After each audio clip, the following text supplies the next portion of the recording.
How you doing? Hotep, hey, this is Michael M. Hotep, founder of the African History Network, host of the African History Network show. I'm a talk show host, researcher, lecturer, writer, and historian. So it is Sunday, April 9th, 2023. Easter Sunday, Resurrection Sunday for some. Hope everybody's doing well.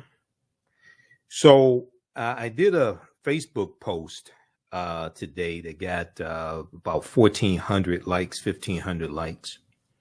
And it dealt with some of the origins of Easter. And it talked about Easter, Istra, Oistra.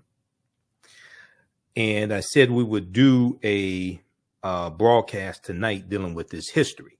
Okay, so normally on Sundays, I'm on 9:10 a.m. the Superstation WFDF here in Detroit. Since it is Easter Sunday, the radio station is shut down for live shows. So I said we'll broadcast here. Okay. So I hope everybody's doing well. Share this broadcast on your social media platforms. You're going to learn a lot today, a lot about history, a lot about some ancient history as well. And also we'll give you information about the online history classes that I teach on Saturdays and Sundays. Ancient Kemet, the Moors, and the Ma'afa, understand the transatlantic slave trade, what they didn't teach you in school, and Black resistance movements from the Haitian Revolution, U.S. Civil War, Civil Rights Movement, and Black Power Movement. All right. So let's look at the post that I did today. Many of you saw it and commented on it. It's on our Facebook fan page, The African History Network, The African History Network. And I did a few posts. Let's look at this here. So yeah, this one here got 1,500 likes. Let's flip over and look at this. And if you don't follow us on our fan page, The African History Network, you should. So you definitely want to do that. Turn on live notifications so you know when we go live also. Okay, so this is the post that I did today. And it says, and hopefully you can see this. Let's see if we can zoom in some on this here. All right, that's about the best I can do. Okay, so it says, first of all, we have this painting here depicting the Last Supper with African people as Yeshua or Jesus, and his 12 disciples as Africans. Okay, because we know these were African people. It says Easter is a movable Christian holiday or a movable feast celebrating the resurrection of Yeshua, Y-E-S-H-U-A. And Yeshua means Jah is salvation in Hebrew. Jah is salvation.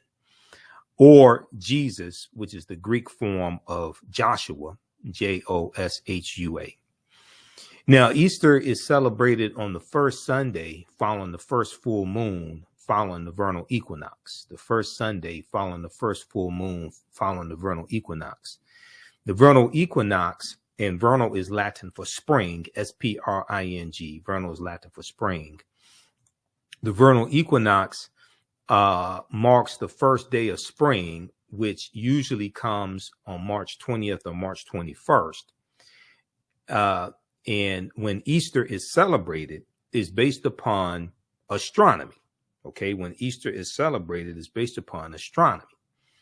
This was one of the results of the First Council of Nicaea in 325 AD, one of the first of about 21 ecumenical councils from 325 AD to about 1870. And we know as a result of the Third Council of Trent in 1563, we know as a result of that, they're trying to recalculate when Easter is going to be celebrated. So this leads to the creation of the Gregorian calendar, introduced by Pope Gregory XIII, about 1582, 1583, Common Era.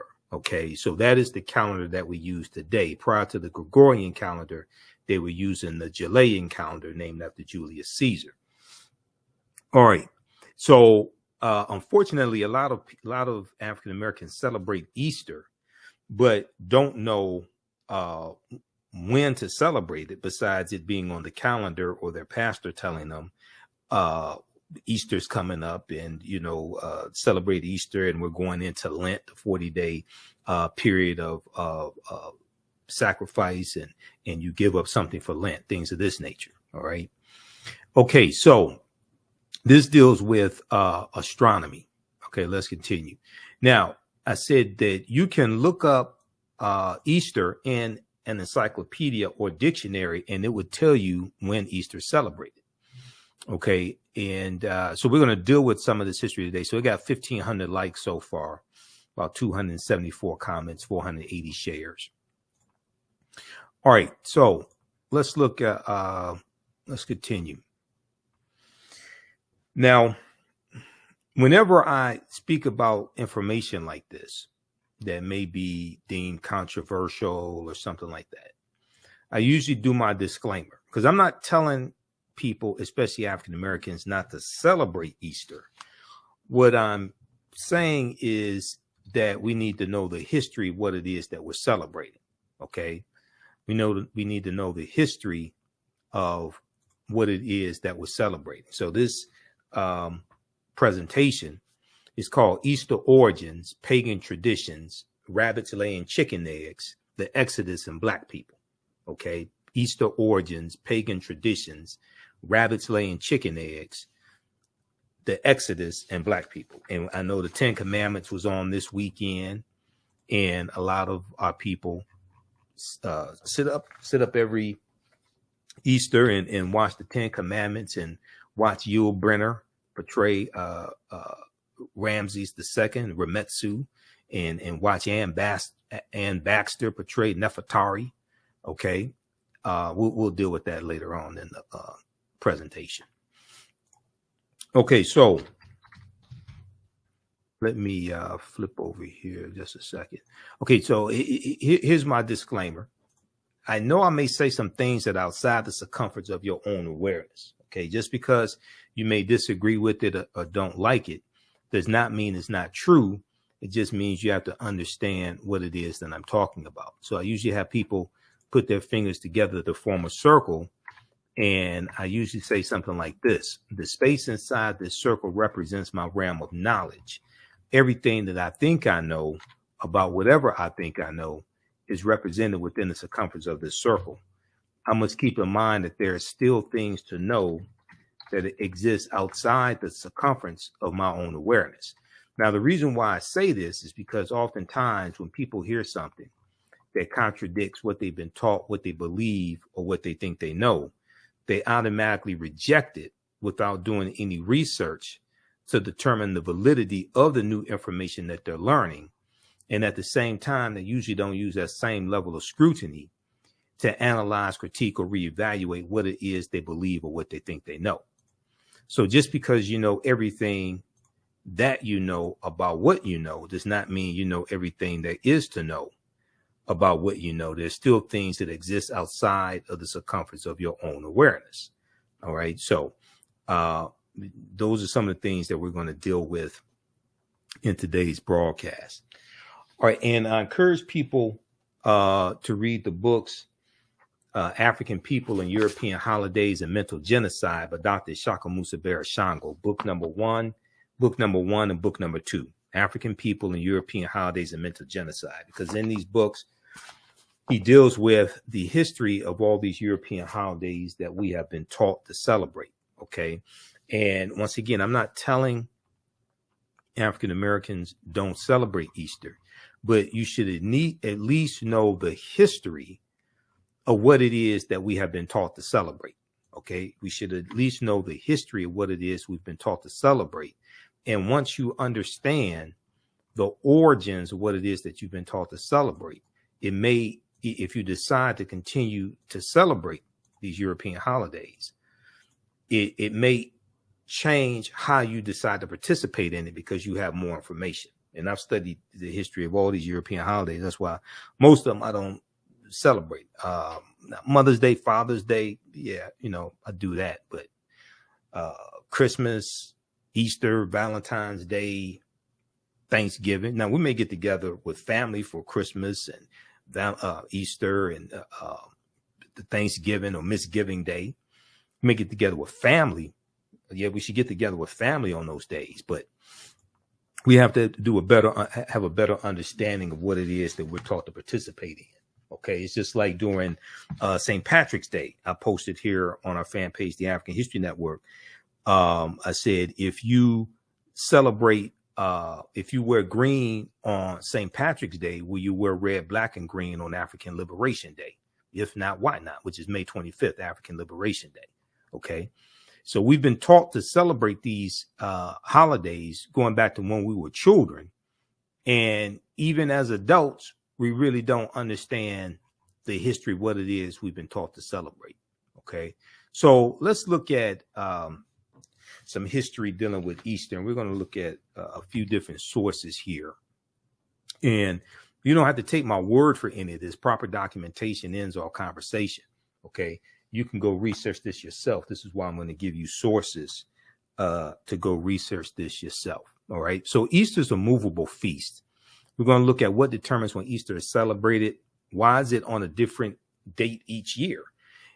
We know it celebrates the resurrection of Yeshua, who in English we've been taught to call Jesus. But if he was crucified on a Friday, and then resurrected if he was crucified on a particular date and resurrected that Sunday on a particular date, why don't we commemorate it on that particular date on that particular date each year? All right, so let's look at this. Now, what is Easter? Easter is a Christian holiday. It's actually the most important holiday in Christianity. Easter is a Christian holiday that celebrates the belief in the resurrection of Yeshua, or Jesus the Christ. Jesus the Christ, because Christ is a title, not a name, coming from Christos, which is Greek, coming from the Kemetic Karest, meaning the rising of the Spirit. And Christ basically refers to anointed or the anointed one. In the New Testament of the Bible, or the Helios Biblos, the Sun book, Helios meaning sun, S-U-N, not the S-O-N. In the New Testament of the Bible, the event is said to have occurred 3 days after Yeshua was crucified by the Romans and died in roughly 30 AD or 30 Common Era. Okay, 30 Common Era or 30 AD, Anno Domini, in the year of our Lord. Anno, AD does not mean after death. The holiday concludes the Passion of Christ, a series of events and holidays that begins with Lent, L-E-N-T, Lent, which is a 40-day period of fasting, prayer, and sacrifice, and ends with the Holy Week, which includes Holy Thursday. Okay, this is a celebration of Jesus, celebration of Yeshua's Last Supper with his disciples or apostles. Okay, the Last Supper, the 12 apostles, also known as Maundy, Thursday, M-A-U-N-D-Y. Then you have Good Friday, where Yeshua was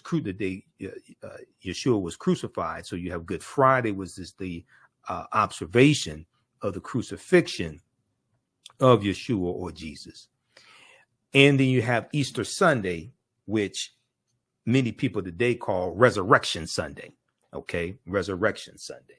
And if we talk about resurrection, okay, now this may go outside the circumference of some people's awareness.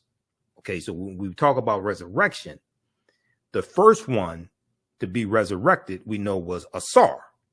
Okay, going back to ancient Kemet and going back to the story of Assar, and Heru, who the Greeks called Osiris, Isis, and Horus. And we know that the Tekken, or the Washington Monument, is a symbol of Assar's resurrection. Okay, his body was cut up into 14 pieces by his brother Set, and it was Set, his wife, who the Greeks called Osiris, that went and collected 13 of the 14 pieces. And the one piece that was missing, according to one version of the story, it was eaten by the Nile catfish. That was the phallus, the penis. they erect a Tekken, which is a symbol of the resurrection of the African king Assar. It's a symbol of transformation and resurrection. And we know there were about 1,200 Tekkenu all throughout ancient Kemet. In the Washington Monument is a Tekken. The Washington Monument is an African symbol. And we know 50 of the 56 signers of the Declaration of Independence were Freemasons, including George Washington. And there were 1,200 Tekkenu all throughout ancient Kemet. Today, there are less than 12. So when we deal with, we're going to get deeper into this. Now, this may, once again, this may go outside the circumference of some people's awareness. Okay. So I can prove what I'm talking about. Proper documentation ends all conversation. Okay. I can prove what I'm talking about. And those that understand history know this. Okay. Because we're going to get deeper into this. I'm going to give you some sources to go research. You don't have to believe a word that I say. Go research this yourself. Proper documentation ends all conversation. So we look at the Tekken, which is a symbol of resurrection. The symbol of the resurrection of the African king Assar, who comes from the what's known as the first holy trinity of Assar, Set, and Heru, who the Greeks called Osiris, Isis, and Horus. And you have the Tekken that's been taken. You have different Tekkenu that have been taken from Kemet, from Egypt, from the Nile Valley region of Africa, taken throughout the world. They're in New York City. One has been taken in New York City, Paris, France, Berlin, Germany, Vatican City, etc. Okay, so this connects us right back to African history, African culture. Now, if we go back to, let's go back to the previous slide here that I was looking at dealing with Easter, because all this is connected. Okay, Easter is connected to Christmas. And then this is connected to ancient Kemet, ancient Egypt, Nile Valley region of Africa. All this history is connected. Let me go back to the Easter slide here just a second. So I'm working between two presentations. All right. Just a second. Let's go back to this. What is Easter?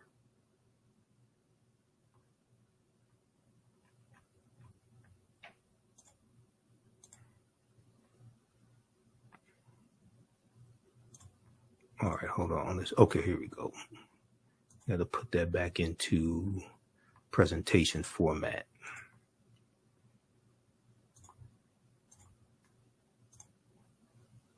All right.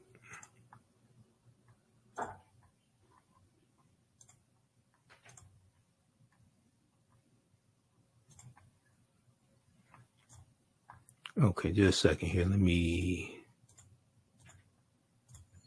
resume slideshow. There we go.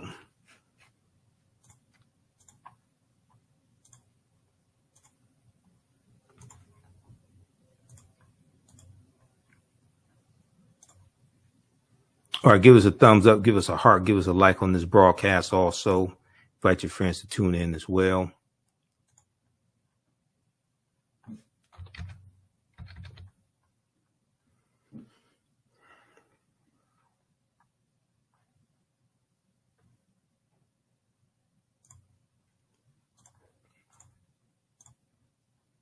All right, let's continue. Okay, so I had to close out one PowerPoint presentation. Okay, so Good Friday, on which Yeshua, Jesus, was crucified, is observed in Easter Sunday. Now, although a holiday of high religious significance in the Christian faith, many traditions associated with Easter date back to pre-Christian pagan, or what are called pagan times. Many traditions associated with Easter date back to pre-Christian, or what are referred to as pagan times. We're going to talk about the word pagan because pagan has taken on a very negative connotation when it comes to European anthropology, archaeology, things of this nature. Okay. And in its truest sense, pagan is not something that is negative. Okay. But it has taken on a negative connotation. And for more information, you can check out Easter 2023 at history.com, official website of the History Channel. They have some good information there. Now, in Eastern Orthodox Christianity, which adheres to the Julian calendar, which is the calendar before the current calendar that we use today, which is the Gregorian calendar. All right. And the Gregorian calendar that we use today is based upon how long it takes the sun to rotate counterclockwise around the earth. Okay. It takes 365 days, 5 hours, 48 minutes, and about 46 seconds. Okay. This gives us our solar year. Then every 4 years, you add a full day, which is known as a leap year. So this is the calendar that we use today, which is the Gregorian calendar, introduced by Pope Gregory XIII about 1582, 1583. All right, now.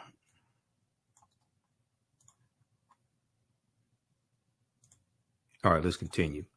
So in Eastern Orthodox Christianity, which adheres to the Julian calendar, Orthodox Easter falls on a Sunday between April 4th and May 8th of each year. April 4th and May 8th of each year.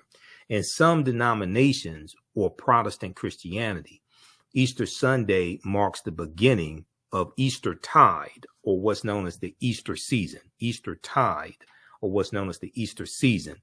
And Easter tide, the Easter season, ends on the 50th day after Easter, which is known as Pentecost Sunday, or you may hear it referred to as Pentecostal Sunday.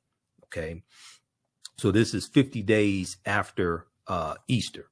Now, in Eastern Orthodox branches of Christianity, Easter Sunday serves as the start of the season of Pascha, Pascha, which is Greek for Passover. And we're going to talk about Passover as well. And we're going to talk about the Exodus that we read about in the Helios Biblos, the Sun Book, but that we see depicted in the 10 Commandments with Yul Brynner. Okay, so we have to talk about the Passover. Okay, so the start of the season of Pascha, which is Greek for Passover, which ends 40 days later with the holiday known as the Feast of the Ascension. The Feast of the Ascension. Okay. Now, so what determines when Easter is celebrated? Because Easter falls on a different date each year. So if Yeshua resurrected on a particular Sunday, why don't we commemorate that particular date? Okay. Each Sunday, whether it was April 25th or May 2nd, whatever it is. All right. Now, the complicated dating for Easter was set in 325 Common Era AD at the First Council of Nicaea, which scheduled the festival to be celebrated on the first Sunday following the first full moon occurring next after the Vernal Equinox, which falls on about March 20th, March 21st. It can fall early in the morning on March 22nd, but you're dealing with that period of time. However, if the full moon occurs on a Sunday, Easter will be celebrated the following Sunday. Okay, so basically, Easter is celebrated on the first Sunday following the first full moon, following the vernal equinox. All this deals with astronomy. Same thing dealing with Christmas. Okay, nowhere in the, now this may go outside the circumference of some people's awareness. Just because you disagree with it or don't like it does not mean it's not true. Just means you have to do some research to understand what I'm talking about. Nowhere in the biblical text does it state that Jesus the Christ or Yeshua was born on December 25th. Nowhere in the biblical text does it state that. Okay, so the reason why Yeshua's birthday or is celebrated on December 25th is based upon astronomy, and that deals with the winter solstice. All right, we'll come to that in just a minute. Okay, the winter solstice. Make a note of the winter solstice because that deals with astronomy as well. So oftentimes we're taught to do certain things, but we don't know why we're taught to do it. Because if we understood that all this dealt with astronomy, well, we know there was African people who created astronomy, who discovered astronomy. That would cause us to start studying it more. That would cause us to then start tracing all this back to ancient Africa. And then once that happens, it's pretty much game over after that. Once we reclaim our mind, and just as the 13 pieces of Assar's body were put back together and Assar is eventually going to be resurrected, then you start having the resurrection of the African mind once you trace this all back to ancient Africa, before foreigners, fakers, and fools came into the continent of Africa, misinterpreted what we had, stole it, copied it, distorted it, and then misrepresented it to the world like they invented it themselves, then taught it back to us, taught it back to the descendants of African people who don't really have that collective knowledge. So we get a watered down version. Some people may call it bastardized, but we ain't gonna take it there. But we get a watered down version of what our ancestors had and taught, but it comes through the cultural filtration system of Europeans. And Europeans learn less than 10% of what the ancient Africans knew. All right, so the date of Easter can fluctuate between March 22nd and April 25th, because the Western churches, Catholic and Protestant, now follow the Gregorian calendar. The Eastern churches, which follow the unrevised Julian calendar, celebrate Easter and other church holidays on different dates. In the Orthodox churches, Easter marks the beginning of the ecclesiastical year. Okay, now the Gale Encyclopedia, online Gale Encyclopedia, has some good information, and you can access that at encyclopedia.com, because a lot of this information used to be at answers.com, and I printed up, I have like binders full of information I printed up over the years from answers.com. So this is here, like I printed this up April 12th, 2011. And this is from answers.com that doesn't exist anymore. Okay. So I keep all this stuff. People that know me, if you saw The Office, I had thousands of articles printed up here. This is the type of research I do. So encyclopedia.com has this same information that answers.com did. So this comes from the Gale Encyclopedia. This is just one of the numerous sources that I have dealing with the history of Easter. Okay. So you can check that out. But this is at encyclopedia.com now. All right. Now, let's look at, I mentioned the winter solstice. Okay, we're going to go to that here in just a second with the winter solstice. Also, if you all like this type of information, you can support the African History Network. We're celebrating our 13th year anniversary of me broadcasting the African History Network show. We started March 10th, 2010. And you can support us, $ the AHN show, through Cash App and through PayPal, paypal.me/the AHN show. We also have the information on the homepage of our website, theafricanhistorynetwork.com, theafricanhistorynetwork.com. We have the information there as well. It helps us keep doing the research, stay on the air, keep broadcasting, pay some of the bills, do the research for our Sunday night show as well. And I'm on 9:10 a.m. Superstation WF. Usually they're closed. The station shut down today because of Easter holiday, but we'll be back on the air live on 9:10 WFDF next Sunday. Okay, now I mentioned the winter solstice, right? And I do a 3-hour lecture dealing with ancient Kemet, the winter solstice, and the history of Christmas. All right, so what determines when Christmas is celebrated? Now, I was in, back in 2011, I was in CVS Pharmacy here on Jefferson Avenue in Detroit. I was at CVS Pharmacy, and I was standing in the checkout line, and I see at the checkout counter, I see this book called The Life of Christ, The Life of Christ. And it talks about how his death and rediscovering his life, death, and resurrection, how it changed the world, right? So I go pick it up, and I start looking through it. And I still have it, the original one from what I put it. I still have the original one somewhere here in the office. But I start looking through it, and I come across page 55, right? Page 55. And on page 55, it says this. In Christianity's early years, people debated when Jesus' birth should be celebrated. In Christianity's early years, people debated when Jesus' birth should be celebrated. Some Christians were against observing it at all, as they did not want Jesus compared to Pharaoh. They don't tell you which Pharaoh, because Pharaoh is a title, not a name. Compared to Pharaoh and Herod, whose birthdays were commemorated. But in the 4th century, Common Era AD, Pope Julius I made it official.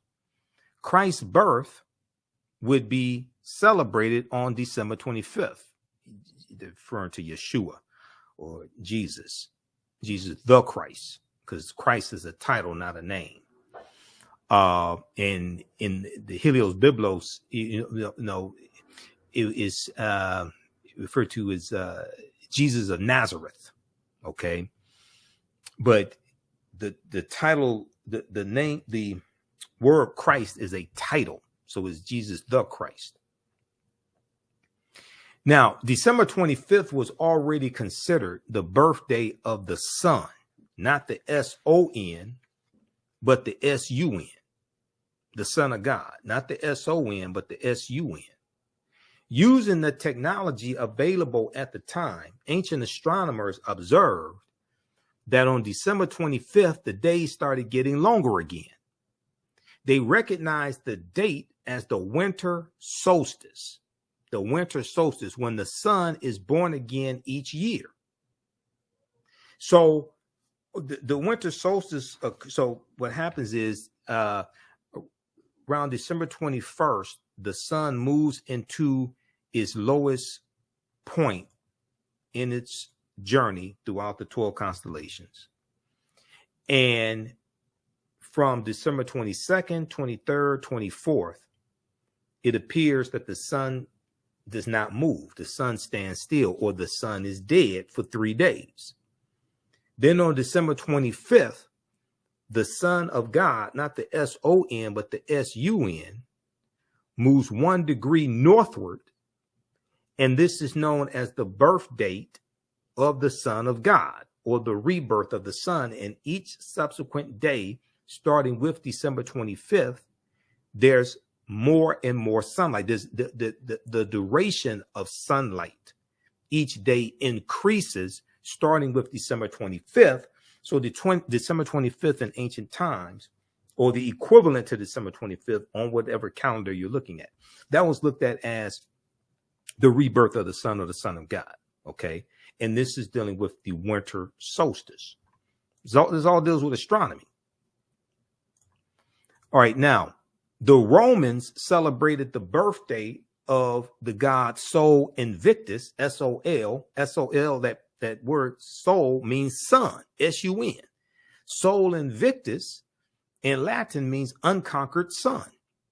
They celebrated the birthday of the deity Sol Invictus on December 25th.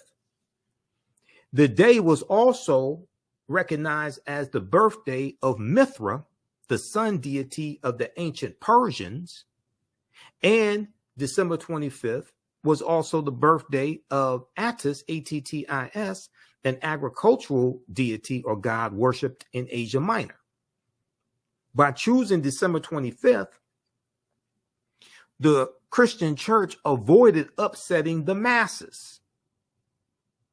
No one wanted their festivals canceled, so the Christian church simply combined this new Christian holiday with pagan traditions.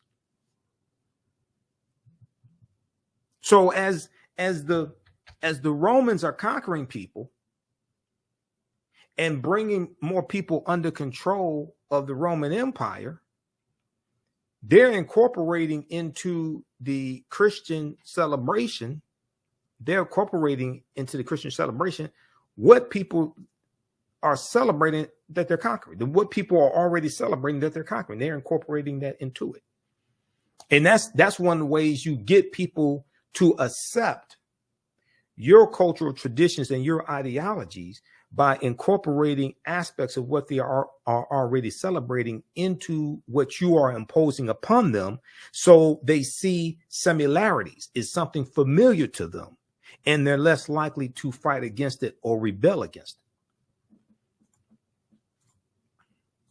So this came from The Life of Christ. Okay, the book, The Life of Christ. This is from the National, the American Bible Society. Okay, and it's distributed by Time Home Entertainment Books, like Time Life Books, Time Magazine, all of that. So what happened was, this was the 2011 edition, and I did a number of presentations and have excerpts of it online, things like this.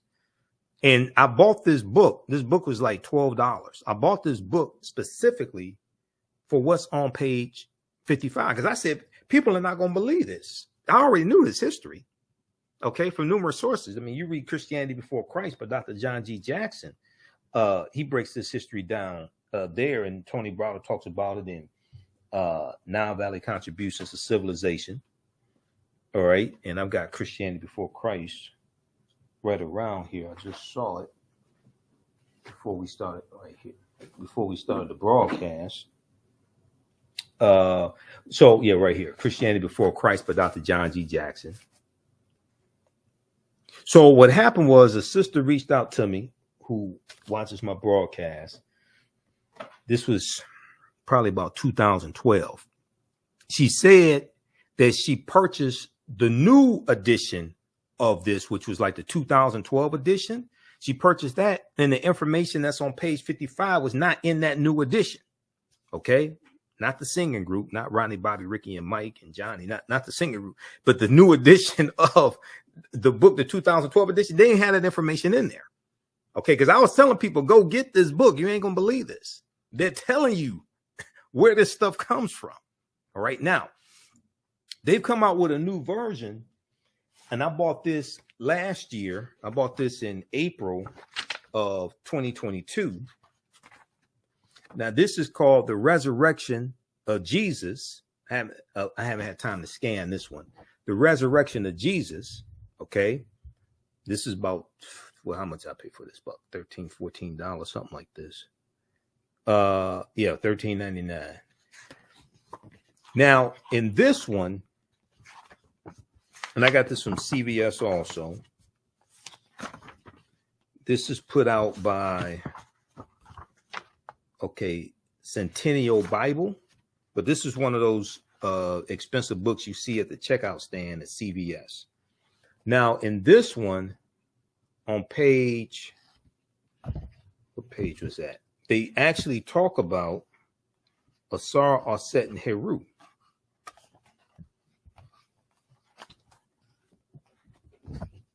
Hold on, I had it bookmarked. Let me see, I'll find this here.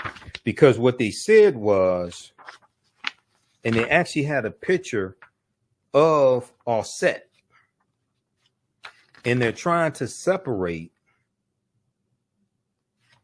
where all this stuff comes from.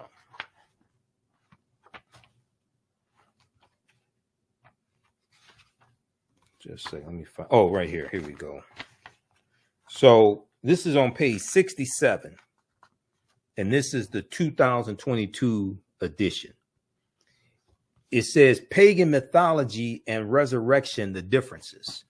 So I guess they got a whole lot of feedback, and somebody said, okay, now look, you need to come out here and you need to distance yourself, because we don't want people thinking this goes back to ancient Kemet, ancient Egypt, because then they're going to start reading Nile Valley Contributions to Civilization by Tony Browder, and they're going to read Christianity Before Christ by Dr. John G. Jackson. They're going to read African People and European Holidays by Dr. Shaka Musa Barashango. You know, they're going to start listening to the African History Network, all this. Then it's going to be like Lil Flip said, game over. So we can't let them know where all this stuff comes from. So it says here, pagan mythology and resurrection, the differences. It has become commonplace to argue that Jesus's resurrection is simply one more example of a common motif in ancient mythology, in which a hero dies and rises again. Okay, advocates of this position point to parallels between Jesus and the Greek gods Attis and Adonis, or the Egyptian gods Horus and Osiris.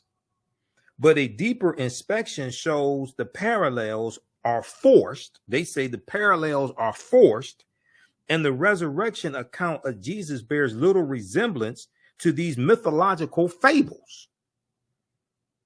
They call, see, if you read Kersey Gray's book, The World's 16 Crucified Saviors, and I got that book somewhere here in the office. It's probably on the other side. You read Christianity Before Christ by Dr. John G. Jackson. They go through and show the similarities between all these crucified saviors. But a deeper inspection shows the parallels are forced, and the resurrection account of Jesus bears little resemblance to the mythological fables. Then they go on to say pagans did not believe in resurrection. One early church father said bodily resurrection, quote unquote, never crossed their mind. I don't know if he did a survey of all the people that they were calling pagans. How did you come to that conclusion? The philosophers on Mars Hill mocked Paul for his view, because parallels between common opinion and his simply did not exist. In Egyptian mythology, Osiris never rose from the dead. He ruled the underworld and served as the living king of the dead. The claim that Horus died after a scorpion sting is simply incorrect. He only became ill and was nursed to health by his mother. In Greek mythology, the god Attis was not resurrected. His spirit entered a pine tree, hardly a reasonable parallel. The overwhelming historical evidence for Jesus' resurrection. Now this is going to go outside the circumference of some people's awareness. No, I ain't going to. Okay, how should I say this? Okay, let me just continue. Hold on, let me just continue. Okay. The overwhelming, quote unquote, historical evidence for Jesus's resurrection in terms of eyewitness and firsthand contemporaneous accounts is in a completely different category than the legends and mythology. Okay, now, they say in Egyptian mythology, Osiris never rose from the dead. He ruled the underworld and served as the living king of the dead. It is true that he ruled the underworld. But when we go, and let's go to Nile Valley Contributions to Civilization by Tony Browder, okay, to say that Assar, who the Greeks called Osiris, to say that he, actually, let's go to Egypt on the Potomac. Let's go there, Egypt on the Potomac. To say that Assar was not resurrected is incorrect. I don't know what type of research they did on this. They could have called me, but they may be still mad at me because I exposed what was going on with the 2011 edition. Okay. Oh, I think they may owe me some money. I don't know how many people went and bought that one because I told them to. So they may owe me something. Let's look at this right here. Let's look at Egypt on the Potomac by Tony Browder. So I teach this. We teach a lot of this in the online history classes that I teach, especially ancient Kemet, the Moors, and the Ma'afa, understanding transatlantic slave trade, what it didn't teach you in school. Let's look at page 13 of Egypt on the Potomac. Okay. Let me flip over to this here, right here. Let's look at page 13. Now, this is Heru this is Heru, the sun, in the falcon, in the form of a falcon. Okay. If we go and look at, this is page 13. Let's go back to page 12 of Egypt on the Potomac by Tony Browder.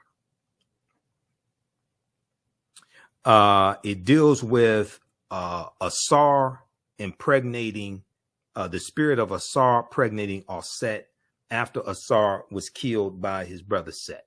Okay. The spirit of Assar impregnated his wife, and 9 months later, the virgin Set gave birth to their son Heru on December 25th. If this story, and we can back up a little bit here, page 10. Stories of the first royal family are an integral part of the earliest mythology, history, and theology of ancient Kemet or ancient Egypt. But by every account, Assar was recognized as the founding father of Kemet. He unified the two lands of Upper and Lower Kemet that we'll talk about when we talk about Dahuti in just a minute, and established a central government, page 11, in the city of Menefer, which was renamed Memphis by the Greeks. Assar introduced writing, agriculture, law, and religion to the people of ancient Kemet. Prior to departing on a trade mission to enter Africa, Assar appointed his queen, Set. You may see it spelled A-U-S-E-T or A-S-E-T or A-S-T. Set to rule in his absence. This is who the Greeks called Isis. This infuriated his brother Set, who felt that he should rule in Assar's absence. A rejected and angry Set, the brother, plotted to usurp his brother's rule, Assar. Shortly after returning to Kemet, Assar was assassinated by Set, who not only murdered Assar, but cut up his body into 14 pieces and scattered them throughout the land. So this is like Cain and Abel before Cain and Abel. When Set learned of the murder and dismemberment of her husband, she fled the royal palace and cried a river of tears as she sailed down the Nile in search of Assar's remains. Okay, now Set eventually found 13 of the 14 pieces of Assar's body. During a period of 10 weeks, Set literally remembered Assar as she found each severed body part. She washed each part of Assar's body, anointed them with oils, and then wrapped the entire body in bandages. Set created the first mummy in Kemetic history or ancient Egyptian history. It took her 70 days to find, reassemble, anoint, and embalm her husband, Assar. Thus, 70 days became the period for the mummification process that ancient Kemetic priests would follow for the next 3,000 years. Prior to Assar's burial, Set reflected on their brief life together. She loved her husband dearly, even though they had never consummated their marriage. Set was still a virgin and grieved because she would never bear Assar's children and produce an heir to his throne.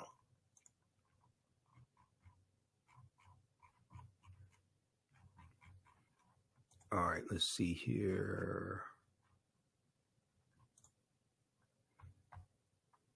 Okay, let's continue. For some reason it's coming up blurry. Let me try to fix this. All right.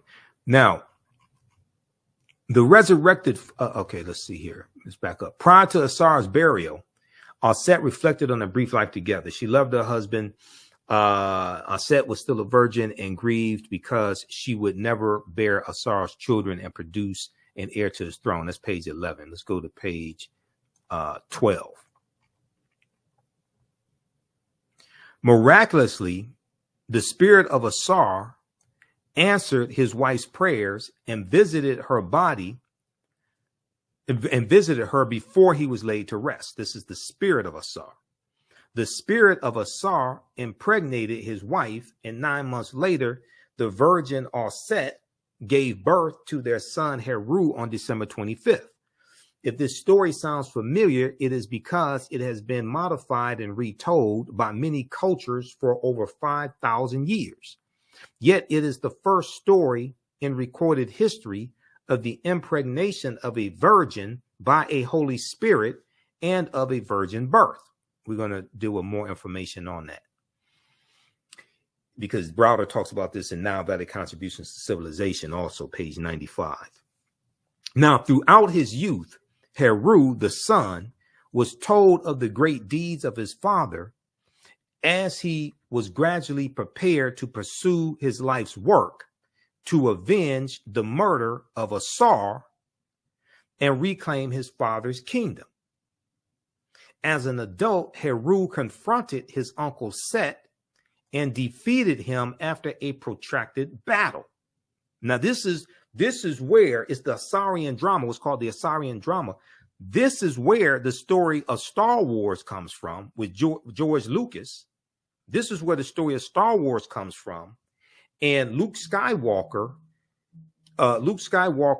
killing Darth Vader, but he resurrects his father. Darth Vader is his father, but he resurrects the good out of Darth Vader.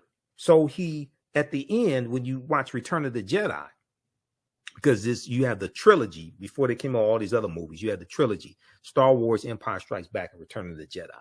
It's in Return of the Jedi that Luke Skywalker kills Darth Vader, but before Darth Vader dies, Luke Skywalker resurrects the good out of Darth Vader. Anakin Skywalker, he resurrects the good out of him, and Darth Vader kills the Emperor, okay, to save Skywalker's life, and Skywalker is his son. All right, and we dealt with Obi-Wan Kenobi being who really sacrifices himself also, and we deal with the spirit of Obi-Wan Kenobi. But George Lucas, his mentor's name was Bill Moyers.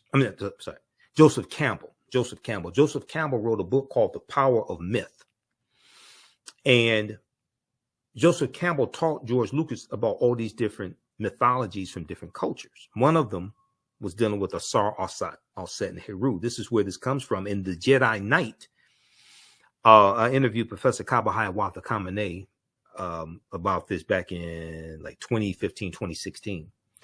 The Jedi Knight come from the Jed column, which represents the spine of Assar.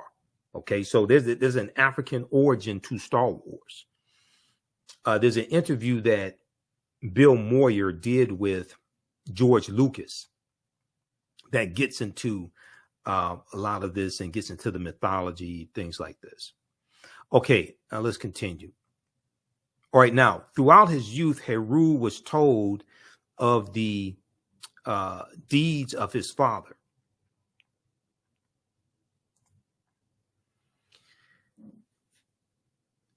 He was told of the great deeds of his father as he gradually prepared to pursue his life's work, which was to avenge the murder of Assar and reclaim his father's kingdom. As an adult, Heru confronted his uncle Set and defeated him after a protracted battle.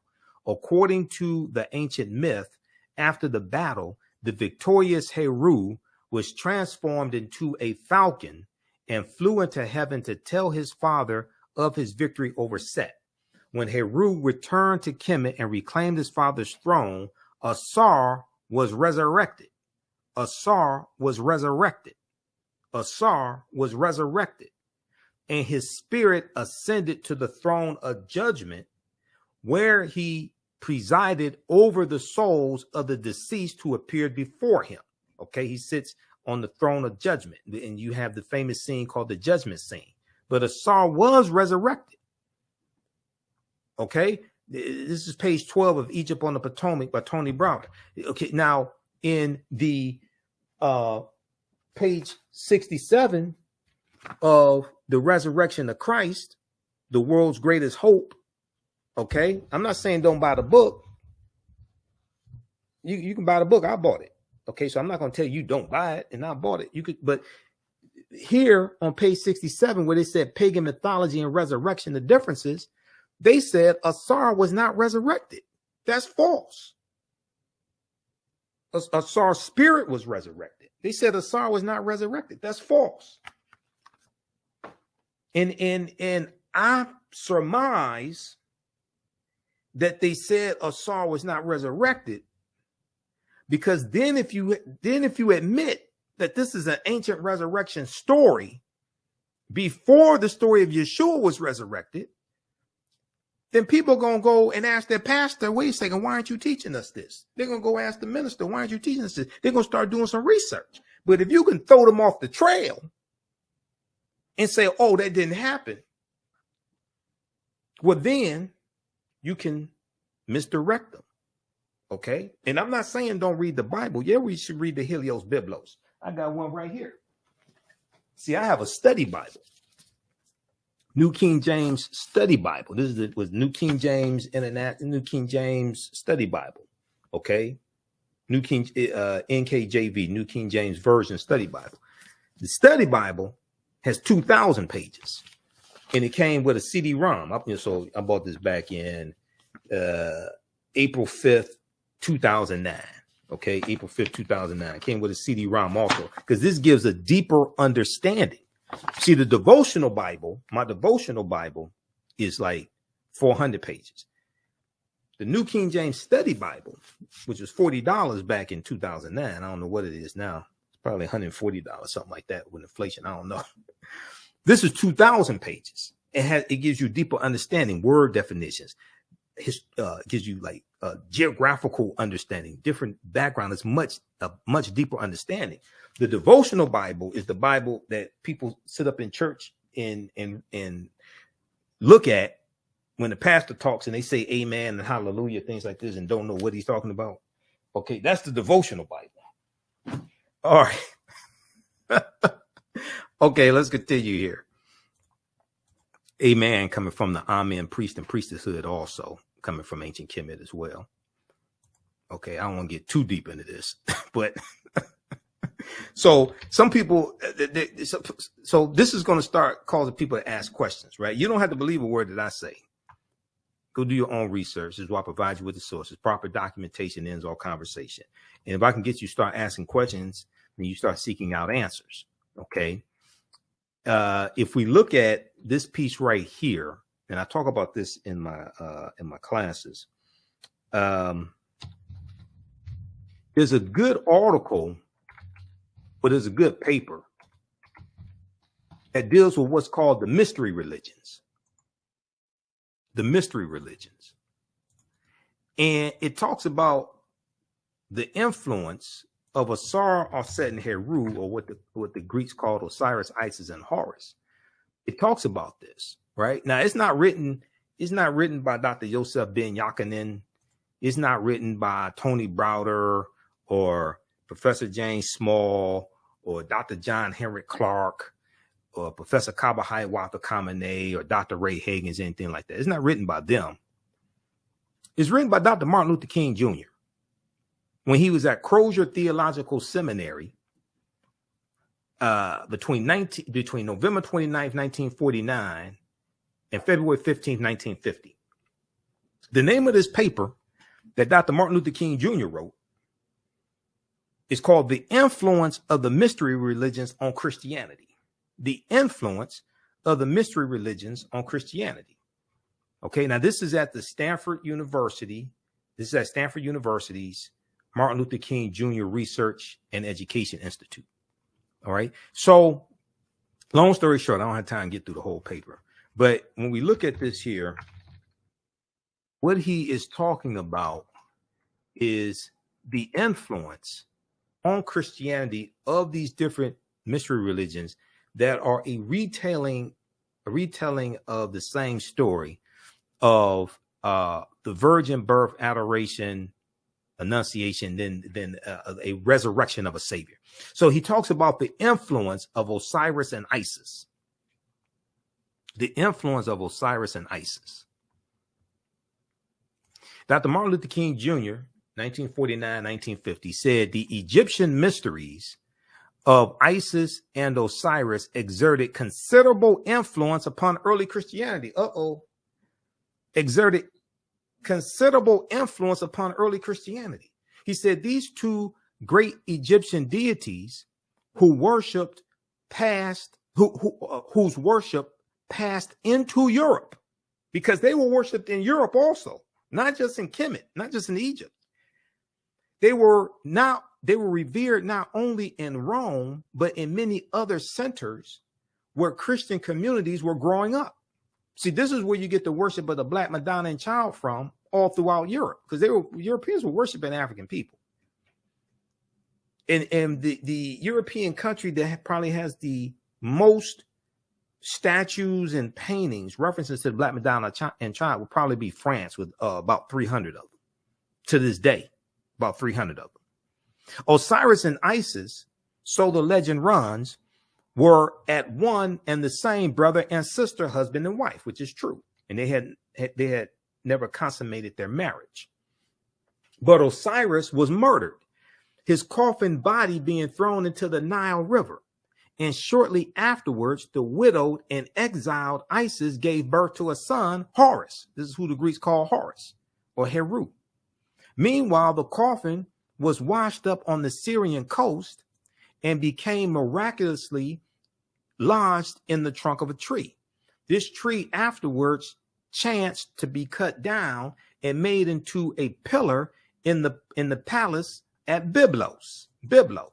Now, Byblos is the Phoenician capital at the time, and this was a city known for producing papyrus. And this is the city where the early Christians go to get the papyrus to copy down the stories that they see depicted on the walls of the Amen priest and priestesshood in these temples.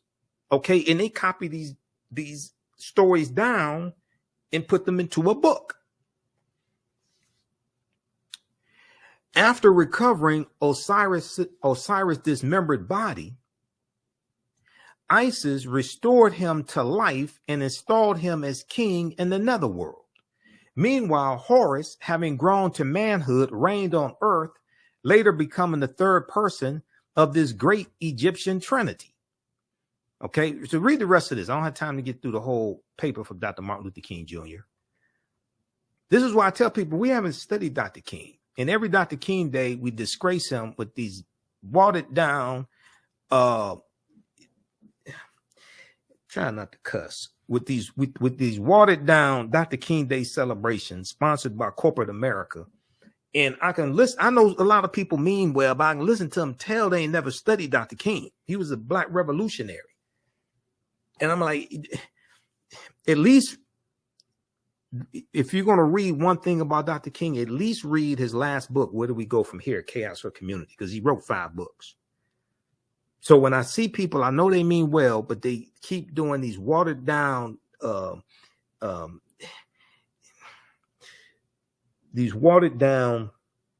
we shall overcome, everybody hold hands, celebrations of Dr. King, and don't deal with the revolutionary Dr. King that called out the American government, that fought against poverty, racism, and the military.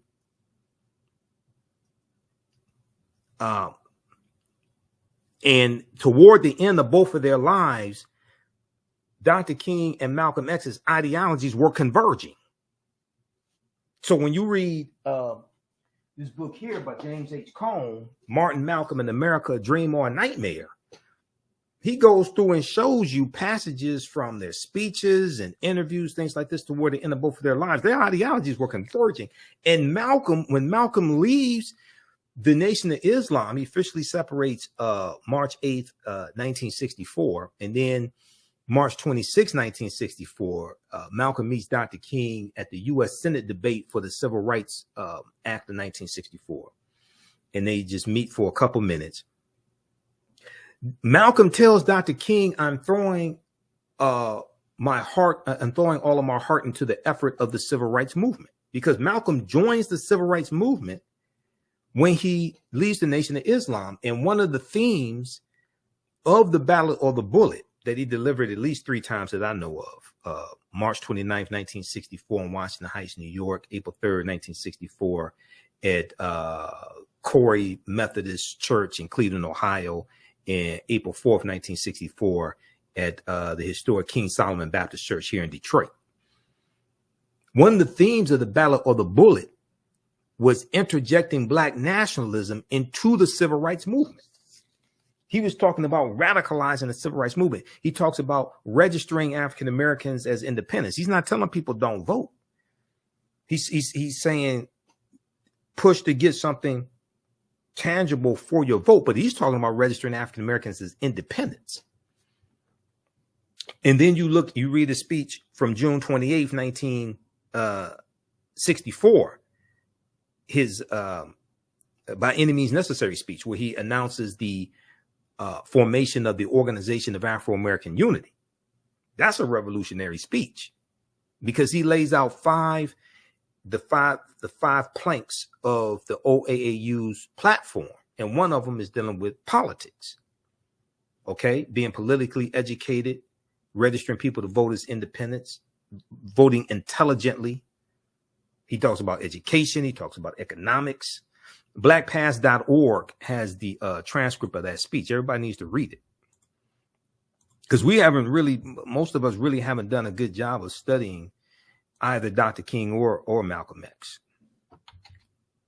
Okay, let's continue here. How's everybody doing? How you all like this type of information? For this 10-week online history course, go to our website, AfricanHistoryNetwork.com, AfricanHistoryNetwork.com. Okay, there's a 10-week online history course called Ancient Kemet, the Moors, and the Ma'afa, Understanding the Transatlantic Slave Trade, what they didn't teach you in school. I teach the class on Saturdays, 2 p.m. to 5 p.m. Eastern Standard Time. Our next classes are Saturday, March 9th, Saturday, March 16th, March 23rd, and March 30th. Okay. And then we have a few more classes after that. The class is on sale, $80, regularly $130. We do the sessions live. All the sessions are archived and recorded. You can go back and watch this anytime. So even after the course is over with, you can go back and watch the entire class. Okay. And we instead of 10 sessions, we're going to do at least 11, possibly 12. The course outline, the lesson plans for all 10 classes or 10 plus classes are laid out here. And I'll go through and update it periodically, because we add a few additional subjects. But we take you through our history. We deal with thousands of years of history, what leads up to the transatlantic slave trade taking place. So we deal with archaeological discovery that have come out in the last 10, 20. So we deal with Egypt on the Potomac, and how the layout of Washington, D.C. is based upon ancient African principles coming out of ancient Kemet, ancient Egypt. Kemet, one of the original names for Egypt, meaning land of the blacks. We look at the African origins of Star Wars and the Assarian drama. There's an excerpt of an interview that I did with Professor Kaba Hiawatha Kamene, where we look at this information. We look at the Hannibal Barca and the Punic Wars, okay, and especially the Battle of Cannae, 216 BC. We look at Hannibal crossing the Alps, crossing the Pyrenees, 219 BC, but the Battle of Cannae, 216 BC. The Battle of Zama, 202 BC, where Hannibal Barca is defeated by Publius Cornelius Scipio. And Publius Cornelius Scipio takes the surname Africanus after he defeats Hannibal Barca at the Battle of Zama in 202 BC.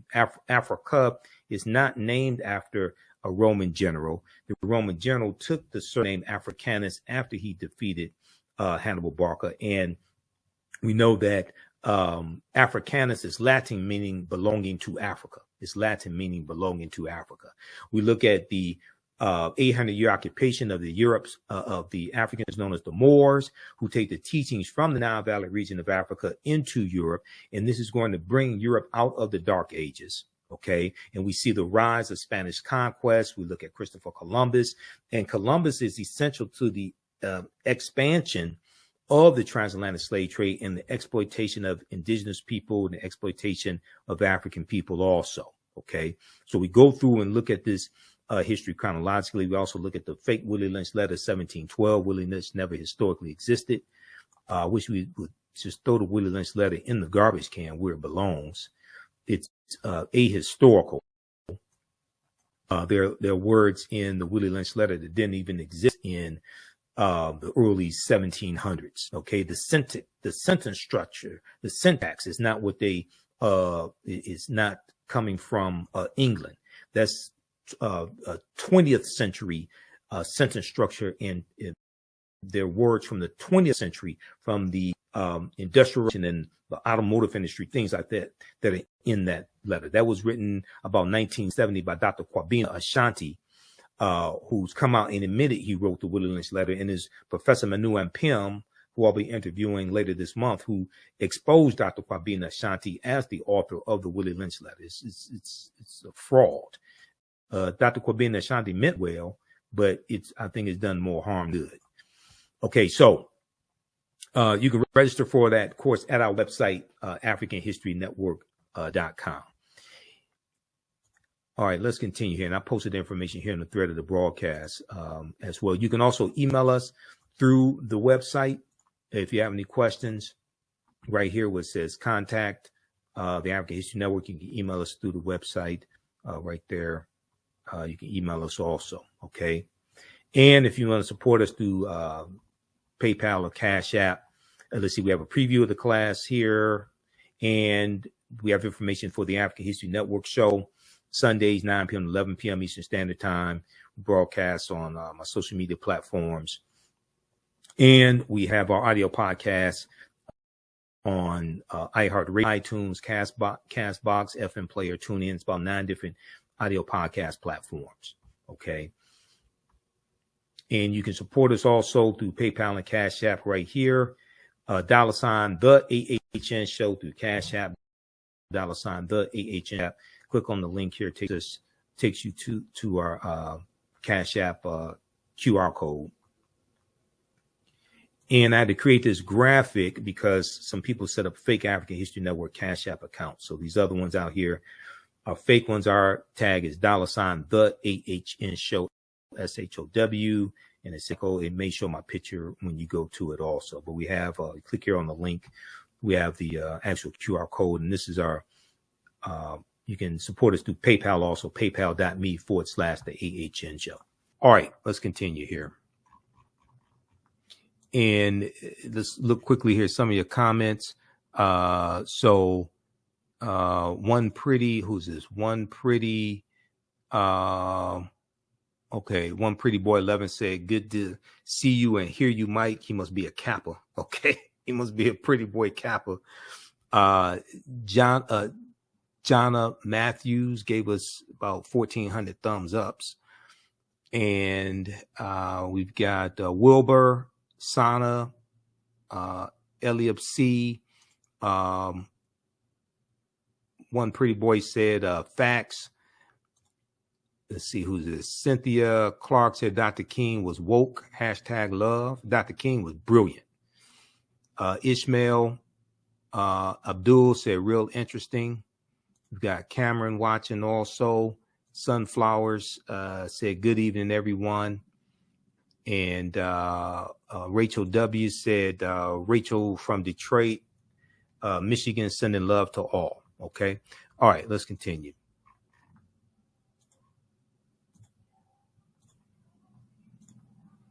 All right, now I want to go back to the Easter information, and then I want to go to page 95 of Nile Valley Contributions to Civilization by Tony Browder also, because this is important information there that helps us to better understand this history. All right, let's see here. All right. Okay, there we go. I had to put this back in presentation mode.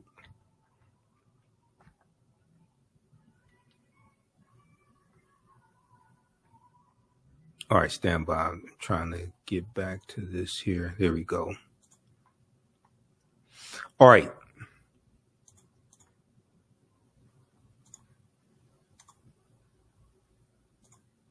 Let's see where we left off. Okay, so where does the name Easter come from? Where does the name Easter come from? Saint Bede, also known as the Venerable Bede, B-E-D-E, he was the 8th century author of Historia Ecclesiastica Gentis Anglorum, ecclesiastical history of the English people.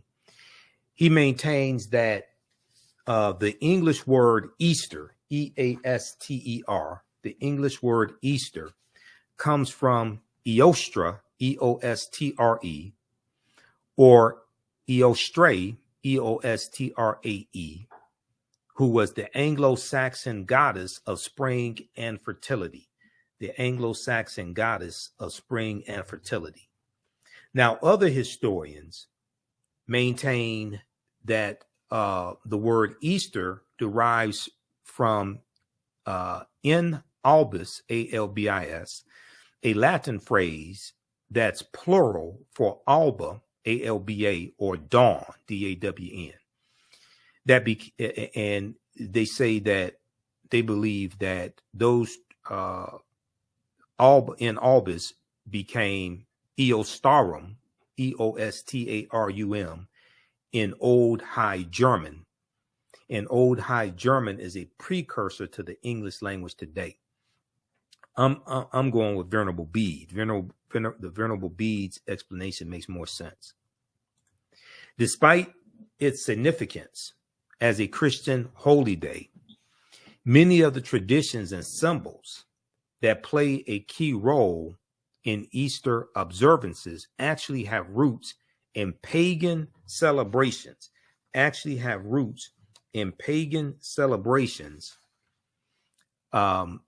and observances, particularly the pagan goddess Eostre, E-O-S-T-R-E, and in the Jewish holiday Passover. Okay, now, what is pagan? What is pagan? Now, pagan is a word that is misused to speak negatively about a group of people. If we look at the American Heritage Dictionary, and there are other dictionaries you can look at, Merriam-Webster, etc., pagan as a noun is an adherent of a polytheistic religion in antiquity, especially when viewed in contrast to an adherent of a monotheistic religion. So pagan is used negatively, and to say that, oh, these people were backwards, these were heathens, they believed in many gods and things of this nature. Okay. Now, if we look at the etymological derivation of the word pagan, pagan comes from Middle English, from the late Latin word paganus, P-A-G-A-N-U-S, paganus, from Latin meaning country dweller, civilian, and it also comes from pagus, which basically means country or rural district. So basically, pagan historically referred to somebody who was a country dweller, somebody who lived in the country, they lived in a rural district, and they were looked at as being, you know, backwards or something like that. Just like today we may look at some people in the South as being backwards, or, you know, something like that. They may still make moonshine or something. You know, they're in the country. You say that, you know, they're backwards. They may have an outhouse or something. So that's what pagan originally meant. Okay. So you can check out the American Heritage Dictionary or Merriam-Webster or others for to get a better understanding of pagan. Now, like many other Christian feasts, the celebration of Easter contains a number of originally pagan or folk religious elements tolerated by the Christian church. Among these are customs associated with the Easter egg. Among these are customs associated with the Easter egg. Easter breads and other special holiday foods, and the European concept of the Easter hare, or in America, the Easter rabbit. Okay, all these are traditions from other cultures.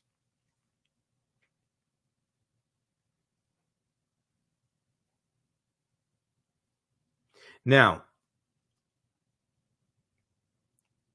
Easter breads and other special holiday foods, and the European concept of the Easter hare, or in America, the Easter rabbit, which brings baskets of candles and colored eggs during the night.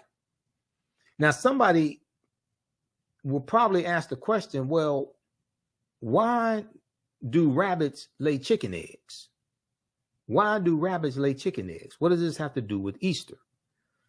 Okay, and that would be a very good question. Let's look at this. Now, the pagan roots of Easter involve the spring festivals of pre-Christian Europe and the Near East, which celebrate the rebirth of vegetation, welcoming the growing light as the sun becomes more powerful in its course towards summer. So you're dealing with astronomy once again, because that is the summer solstice, which falls on June 20th or 21st, right around there, the summer solstice, which marks the first day of summer.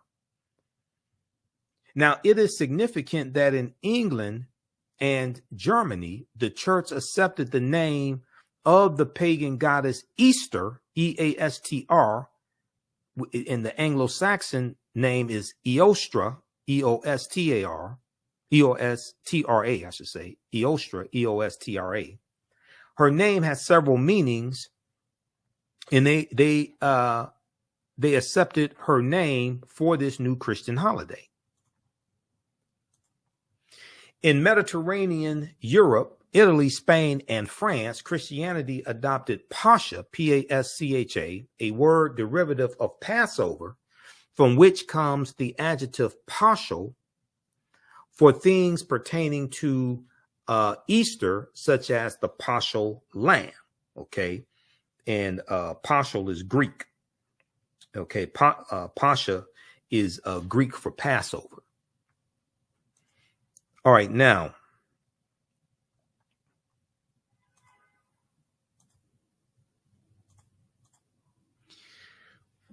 when we look at the goddesses Eostra and Ostara, the name Easter may have come from Eostra or Istra, E-S-E-A-S-T-R-E, the Teutonic or Anglo-Saxon goddess of spring and fertility, whose feast was celebrated around the start of spring.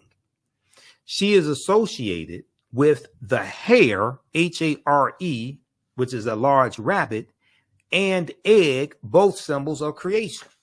So the rabbit or the hare, H-A-R-E, is a symbol of creation, just as the egg is a symbol of creation. So now we start seeing where these symbols come from that are put together in the Easter basket. And we have our children believing that rabbits lay chicken eggs because we don't know the backstory. Now, Ostara is a Germanic goddess who was always accompanied by a hare, a rabbit, possibly the ancestor of our modern Easter bunny. The association of both the rabbit and eggs with Easter is probably the vestige of an ancient springtime fertility rite. So going back to the paper that Dr. King wrote dealing with the influence of the mystery religions, I don't know how many people know this, but ministers and pastors, things like this, when they go through the seminary, they take a class, at least one class in comparative religions. They take at least one class in comparative religions. So the information that Dr. King was talking about Osiris and Isis and Horus, things like this, the ministers know this because they study this in their comparative religion class. They know this information.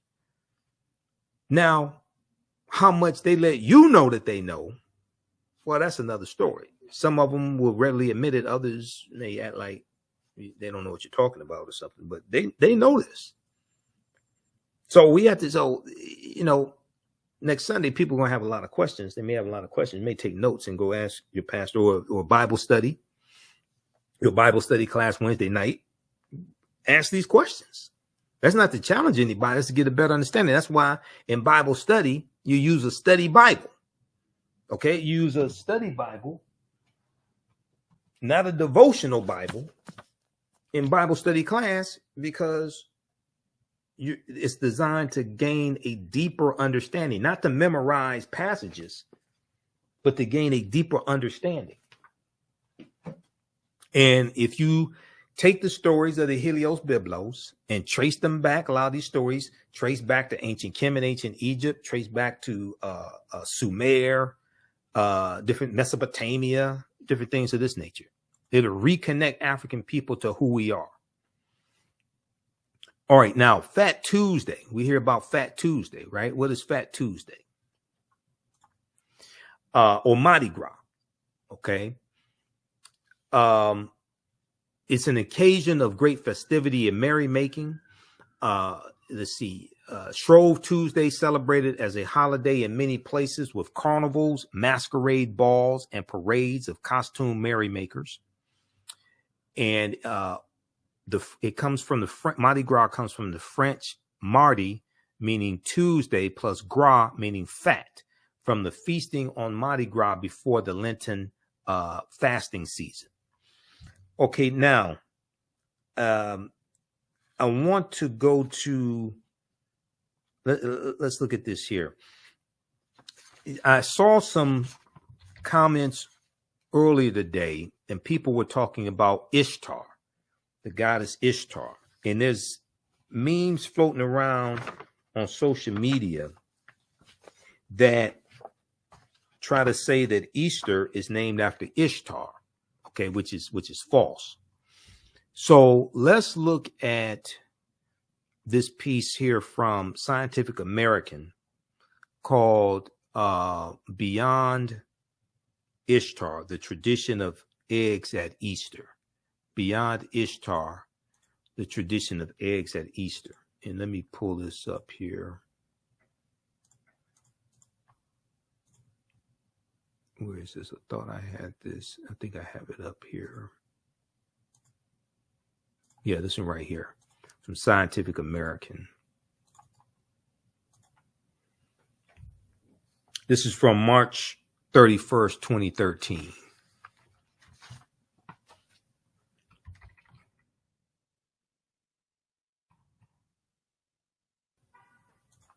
All right, let's flip over to this. Everybody give us a thumbs up, give us a heart, give us a like on this broadcast. Share this broadcast on your social media platforms. Invite your friends to tune in. Tell them to ask, tell them to post their questions, take notes. Okay, so this article is by Cristo da Costa, March 31st, 2013. Beyond Ishtar, tradition of eggs at Easter. And in the article on page 2, bottom of page 2, So she says that there is a meme floating around Facebook that some people have rallied around and are sharing as truth of Easter. It proclaims Easter was originally the celebration of Ishtar, Ishtar, the Assyrian and Babylonian goddess of fertility and sex. Her symbols, like the egg and bunny, were and still are fertility and sex symbols. Or did you actually think eggs and bunnies had anything to do with the resurrection?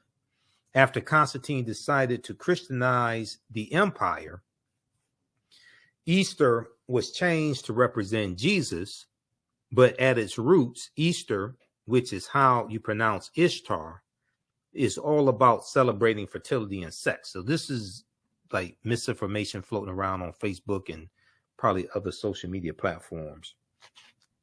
So it goes on to say, clearly we all know that Facebook memes are the ultimate source of information, particularly when they make a biting point about something or some group that is not particularly favorably viewed.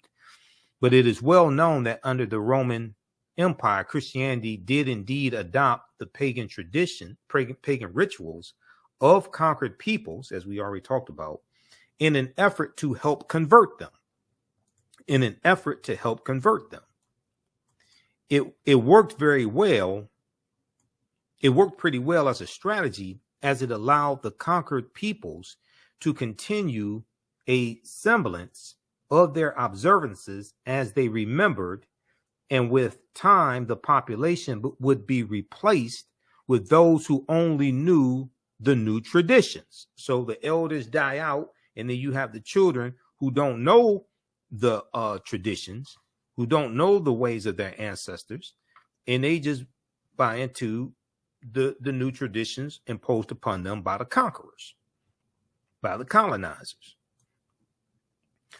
This is not a secret. However, there are a few things wrong with the Ishtar meme that a simple Google search will turn up. Now, Ishtar was the goddess of love and war and sex, as well as protection, fate, childbirth, marriage, and storms, S-T-O-R-M-S, storms. There's some fertility in there, but as with Aphrodite, there is also an element of power. Her cult practiced sacred prostitution. Where women waited at a temple and had sex with a stranger in exchange for a divine blessing and money to feed hungry children or pay a debt. Ishtar's symbols were the lion, the morning star, and 8 or 16 pointed stars, again symbols of power. The word Easter does not appear to be derived from Ishtar, but from the German Eostre, E-O-S-T-R-E, the goddess of dawn, D-A-W-N, and a bringer of light.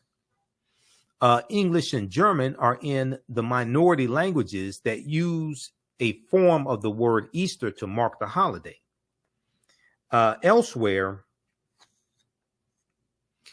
the observances is framed in Latin Pascha, which in turn is derived from the Hebrew Pesach, P-E-S-A-A-C-H, meaning or associated with Passover. Ishtar and Easter appear to be homophones. They may be pronounced similarly, but have different meanings. So they may sound similar, but they're different and not the same thing. It's just like yesterday in my class, we talked about how Africa is not named after Publius Cornelius Scipio Africanus. Africanus is Latin, which means belonging to Africa or of Africa. And after the Battle of Zama in 202 BC, where Publius Cornelius Scipio Africanus defeats Hannibal Barca, the Battle of Zama is going to be after that he takes his surname Africanus. And the prefix in Africanus is in reference to the Afri, A-F-R-I, the Afri, who are a group of Black African people in Algeria and Tunisia. And Tunisia is in the area that used to be called Carthage. And the Carthaginians were Black African people, descendants of the Phoenicians, and they're also descendants of the Garamantes. And the Garamantes are a larger group of African people that the African Moors are descendants of, the Garamantes. So all this history is connected. Okay, now the article goes on to say,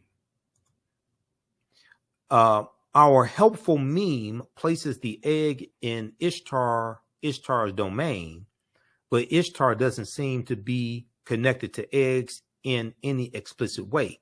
However, there are plenty of other older traditions that involve the egg as a symbol of rebirth and feature it prominently in creation mythologies. Ancient Egyptians believed in a primeval egg from which the sun god hatched. Alternatively, the sun was sometimes discussed as an egg itself, laid daily by the celestial goose Seb, S-E-B, the god of the earth, or you may hear it referred to as Geb, G-E-B, Geb. The phoenix is said to have emerged from this egg. The egg is also discussed in terms of a world egg modeled by Khnum from a lump of clay on the potter's wheel. Okay, so you can read the rest of this here. But Easter is not from Ishtar, because this is kind of a lengthy article. This is at Scientific American. There are other sources on this also. Anthropology and Practice is the section. Scientific American. Beyond Ishtar, the tradition of eggs at Easter, written by Crystal da Costa, March 31st, 2013. And Crystal da Costa is she writes dealing with anthropology. Okay, so check this out. Now, I want to go to page. How's everybody doing? Wilbur said, thank you. Jana Matthews said that's what's going on now. Okay.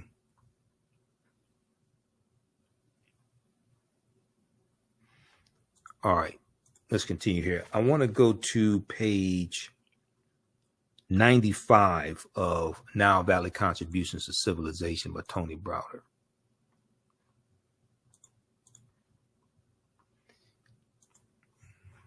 Let's look at this, because this gives us a deeper understanding here. And page 95, let's look at this here. So we talked about Assar, Set, and Heru, who the Greeks called Osiris, Isis, and Horus. And page 95 of Nile Valley Contributions to Civilization, Browder gives us a deeper understanding of this mythology.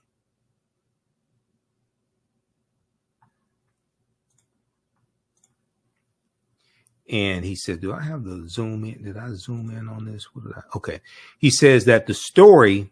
So if you have the book at home, Nile Valley Contributions to Civilization by Tony Browder, you can pull the book out. This book right here. This is one of the books we use in my 12-week online course also. You don't have to buy any of the books to follow along in the class. We show you excerpts of the book on the screen, but if you have it, you can use it. Okay, so page 95, Browder says, the story of Assar, Set, and Heru is the first story in the recorded history of man of a holy royal family, the Trinity, immaculate conception, virgin birth, and resurrection. Evidence of this Trinity is known to have existed in ancient Nubia or Ta-Nehesi, which is the mother of ancient Kemet, as late as 3300 BCE. As late as 3300 BCE, before the Common Era, or BC. Carved on the walls of the Temple of Luxor, circa 1380 BCE, before the Common Era, or BC, are scenes that depict the following. Scenes that depict the following. Number one, the bottom, panel number one at the bottom, my left.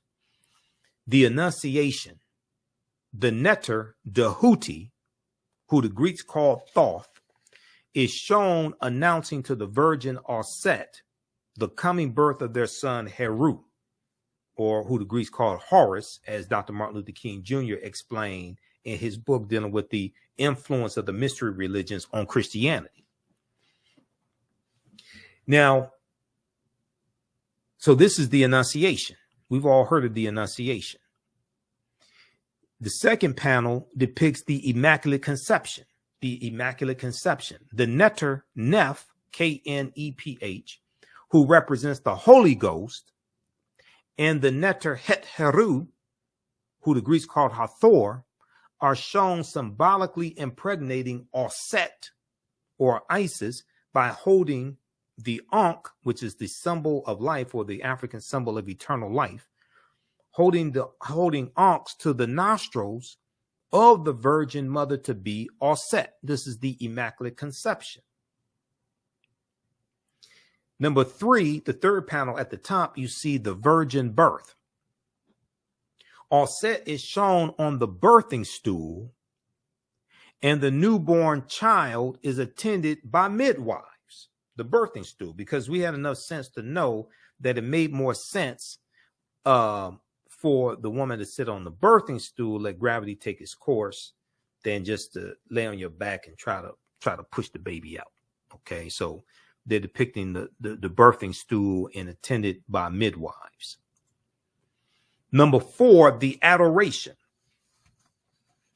The newborn Heru is portrayed receiving gifts from the three kings or magi, okay, as described in Malachi chapter 10, the book of Malachi, but it doesn't say how many. It just says wise men. They're just referred to as wise men or kings, things like this. It doesn't say how many. While being adored by a host of gods and men. Now, saying the three wise men, three comes from the three stars in Orion's belt. Okay, the constellation of Orion the Hunter. And I have that here. Okay. The constellation of Orion the Hunter. The three stars in Orion's belt, and we know that the star Sirius rises around December 25th. The star Sirius rises to be in line with the three stars in Orion's belt, and they're going to point towards the sun also. The star Sirius, the constellation of Orion the Hunter in ancient times was the constellation of Assar. And the constellation of Orion is followed by two constellations called Canis Major and Canis Minor, the big dog and the little dog. The star Sirius is in the constellation of Canis Major, the big dog. Okay, so Sirius is known as the dog star. Sirius is known as the dog star because it's in the constellation of the big dog, Canis Major. When we look at the old logo of the satellite radio company Sirius, S-I-R-I-U-S, Sirius, the logo was a dog with a star over its head, or a star on its head, which comes from the star Sirius, the dog star, that's in the constellation of Canis Major, the big dog. Then you get into Dogon mythology. The Dogon talk about there from the star Sirius, things like this. When you study their mythology, the Dogon of Mali and Burkina Faso. Okay, I told you all this is connected together. Okay, all this history and culture, astronomy, all this is connected together. This is why we have to reclaim African history, reclaim our minds, take our minds back. And we don't ask permission to take our minds back. Okay. Bantu Stephen Biko said the most potent weapon in the hands of the oppressor is the mind of the oppressed. The most potent weapon in the hands of the oppressor is the mind of the oppressed. So we have to take our minds back, and we don't ask permission to do that. If we look at this article here from face-to-faceafrica.com, which has a fantastic articles. You see, we post a lot of articles on face-to-faceafrica.com. This article here is about the Dogon. And the Dogon originally come from ancient Kemet, ancient Egypt. They have a superior understanding of astronomy. And the Dogon are going to leave Kemet, probably going back to around 400 BC or so, because of invasions coming in. And they're going to leave Kemet, going to Central Africa, and going to the Mali and Burkina Faso areas in West Africa. The Dogon tribe of Mali discovered this invisible star centuries before Galileo invented the telescope. This is from June 26, 2019, by Ni Ashile, Ashile, Ashiley.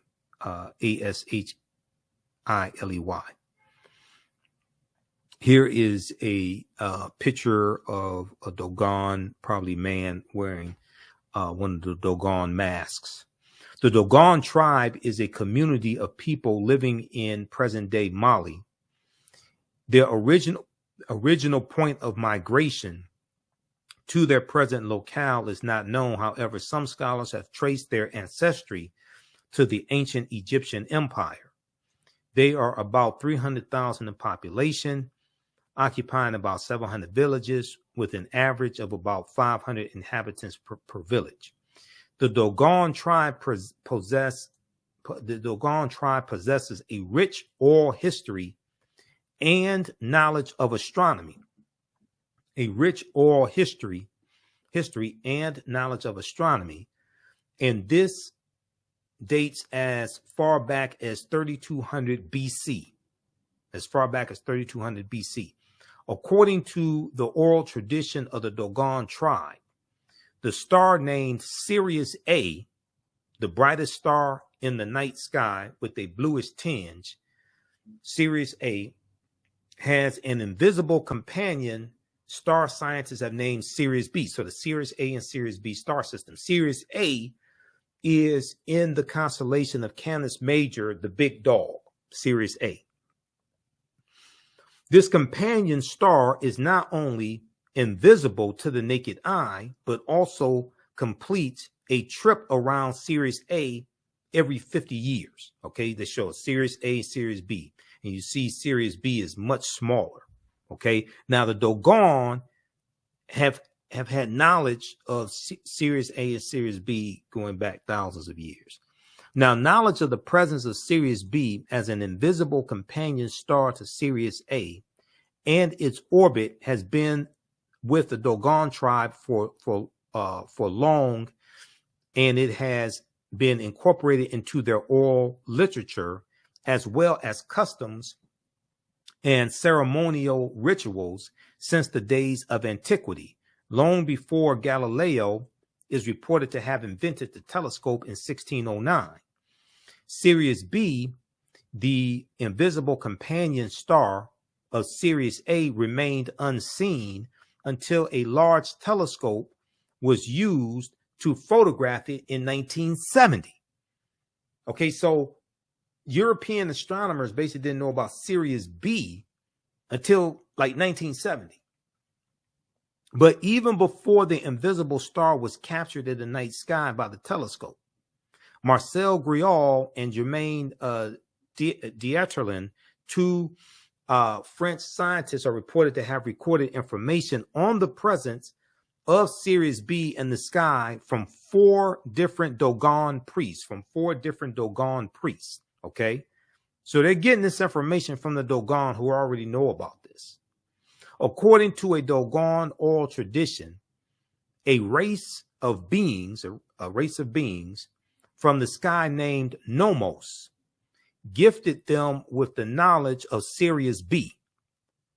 The Nomos, according to the oral tradition, looked like amphibians.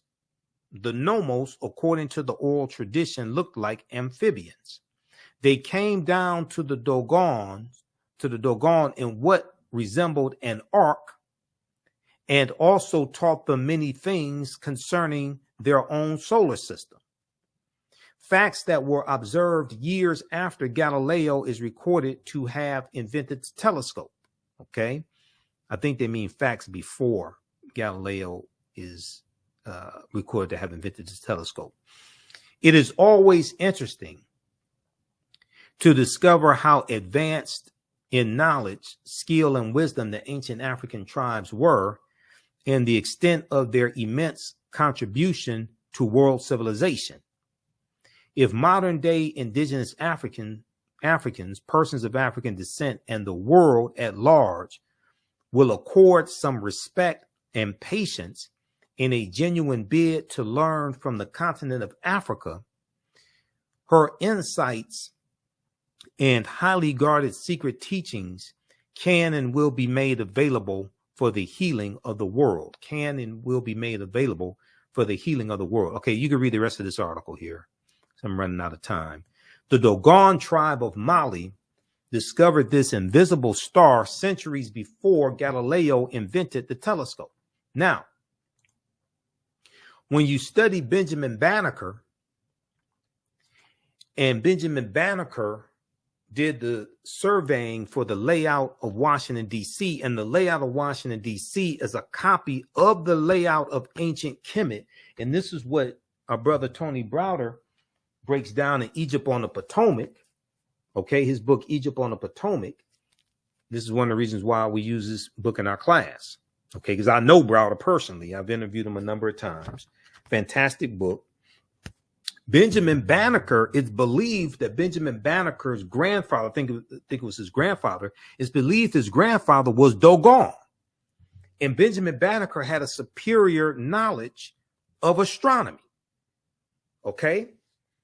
So this is why when you see me on Roland Martin Unfiltered, I'm on every Friday as a panelist. You see me on Faraji Muhammad's show, The Culture, on the Black Star Network, Black Star Media Network, Roland Martin's network.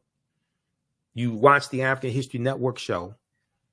This is why when you hear me talk about reparations, I say the concept of reparations, the root concept means to repair the damage of something that was done, to make you whole again, to restore you back to a state prior to when the damage was done, to make you whole again.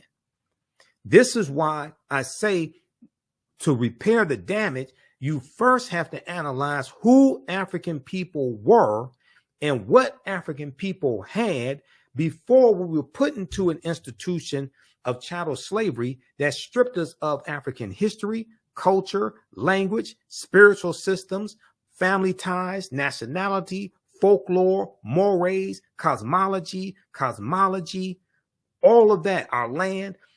You have to analyze who African people were before the trauma was inflicted to understand how to repair the damage and what to restore us back to. Yes, cash payments can be part of the repairing of the damage. Cash payments alone is not reparations because you have not properly analyzed the damage that was done.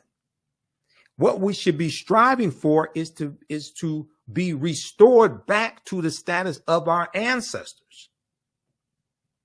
If you start the analysis of African people in slavery, then you are already coming to the conversation at an intellectual deficit. because you don't understand who African people were before we were put into the institution of slavery. That's why a lot of this stuff floating around masquerading as reparations is wrong. You haven't done a proper analysis. And cash payments can be part of a comprehensive reparations program to repair the damage. It's going to take a generation of repairing the damage. But watch the information that the videos I have dealing with reparations. It's totally different than a lot of this stuff floating around. But see, I'm a historian. You first have to analyze who African people were before the damage was done, because we need to be restored back to that. Not think that you are repairing the damage because we get a check of whatever amount, however many zeros you want to put in it, because our ancestors worked for 246 years for free. That's not repairing the damage, because you haven't assessed what the damage was. Then you have to understand the laws and policies that were put in place after slavery ended that bring us right to where we are today, that has maldistributed wealth, power, and resources into the hands of Europeans, because you have to change those laws and policies that continue to inflict the harm. Just giving a check don't address the laws and policies that have continued to inflict the harm and have done so for the past 158 years. All right, let's continue. This is not a broadcast about reparations. But once again, like I said, all this is connected. Okay, now let me try to hurry up and finish this. Let's look at page, that was page 95. Let's look at page 198 of Nile Valley Contributions to Civilization.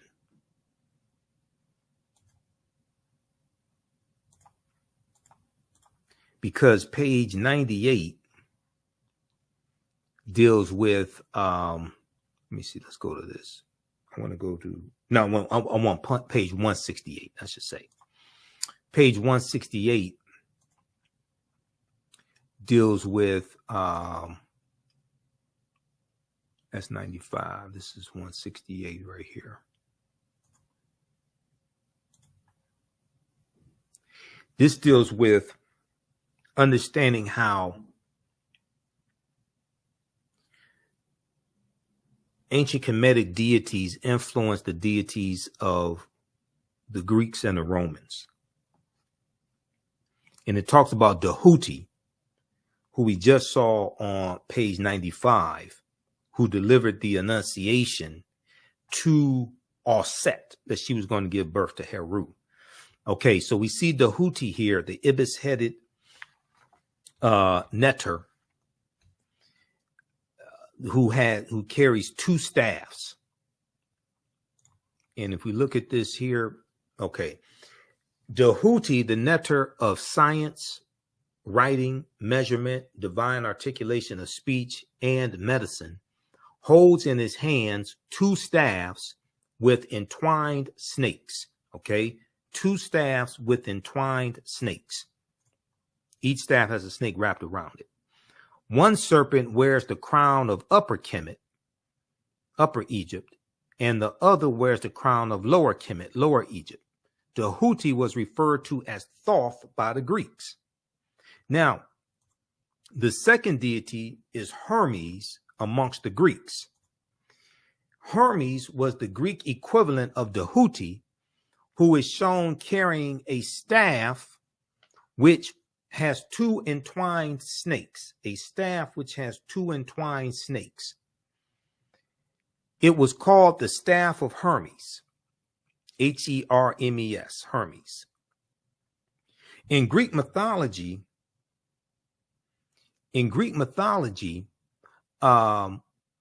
he was associated with wisdom, and the Hermetic sciences were named in his honor. And we know Hermes is, and we also hear him referred to as Hermes Trismegistus. This is going to be very important when it comes to Freemasonry and the books of Freemasonry. And Freemasonry is based upon a watered down version of the teachings coming out of ancient Kemet, ancient Egypt. Now, the third one that you see here, the third deity is Mercury. Okay. Now, Hermes carries the staff of Hermes, which is a staff with two entwined snakes. The Houthi carry two snakes, two staffs. Each staff had a snake wrapped around it. Now, Mercury is Roman. It says Greek, but Mercury is Roman. Mercury is the Roman version of Hermes and the Houthi, and he is similar in all aspects. The staff that Mercury carries is called the caduceus, and it has been adopted as the universal symbol of medicine. Okay, so this is the caduceus. So when you see the caduceus and you see like different medical associations have the staff with two snakes wrapped around it and the wings of Ma'at, or the wings of Ra, that's an ancient African symbol that is basically stolen from Africa, but Africa does not get the credit for it. When you look at the symbol of the American Medical Association, it has a staff with a snake wrapped around it. Okay, so there's symbols of Africa all around us, whether it's the Washington Monument, okay, which is a Tekken, okay, whether it's the caduceus, etc. There's symbols of Africa all around us. We have to become history detectives and understand how to decode these symbols and how to trace all this back to Africa so we can remember, so we can put back the pieces of our fragmented mind and help to recover, because we have to recover psychologically from the transatlantic slave trade and after slavery, the Reconstruction era, Jim Crow era, etc. The trauma that's been passed down. We have to recover psychologically. Part of repairing the damage of a legacy of slavery and Jim Crow segregation and racism and redlining, housing discrimination, things like this, is to be repaired psychologically. We're dealing with a people who have largely been taught to hate themselves. We're dealing with a people who, most of us still have the names of our former slave masters and don't know our original names, don't know our original nationalities, don't know our original tongues, don't know our original languages, have been cut off from our family ties. Just given a people who have largely been taught to hate themselves and who have been psychologically damaged money. If we want to be honest, we all know if we all got $1 million today, white people have it all back by this time next week. The only thing you would have done is stimulate their economy. The damage is still there. The laws and policies that continue to inflict the harm today and now distribute wealth upon resources are still there. You haven't repaired the damage. Okay, you can't, like I said, cash payments can be part of a comprehensive repairing of the damage program, but just giving cash payments and think you're repairing the damage is even worse than putting a Band-Aid over a bullet wound, because you haven't even removed the bullet that's causing the trauma. You're putting a Band-Aid over a wound with the bullet still in it causing the trauma. You haven't even removed the bullet. But let's continue, because this is not a reparations presentation. Okay, so that was page 168. We did that. And I talked about patron saints, right? So what is a patron saint? Because what happens is when we study Christianity, and they like to talk about all the Africans, they believed in many gods and things like this, and they were all heathens and pagans and you know, well, what they did in Christianity was, now this may go outside the circumference of some people's awareness, okay? Just because you disagree with it or don't like it does not mean it's not true. This means you have to do some research to understand what I'm talking about. What they did in Christianity was they replaced the Neteru, the forces of nature, the different deities like coming from ancient Kemet, ancient Egypt, they replaced them with the patron saints. And in the okay, so when we just looked at page 168 of Nile Valley Contributions to Civilization by Tony Browder, and we looked at the Houthi, Hermes, and Mercury. Okay, and Mercury is a messenger, and the Houthi delivered the Annunciation to the Virgin all set. Okay, well, in the Christian tradition, who delivers the Annunciation to the Virgin Mary? That's Gabriel, the messenger angel. Gabriel, the messenger angel, delivers the Annunciation just as the Houthi delivered the Annunciation. So what you're going to see in Christianity, you're going to see emissaries, you're going to see helpers of the Creator, helpers of Yahweh, or whatever name you want to put on it. Some people talk about the Elohim. You're going to see helpers of the Creator, just as in ancient Kemet. They believed in one supreme force, but the netter, the netter for singular, neteru for plural, were the different manifestations of that one supreme being.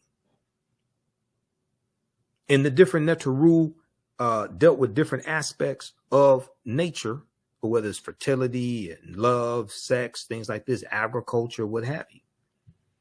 It's the different manifestations of that one supreme force. Okay, now, what was I going to? We want to look, patron saints.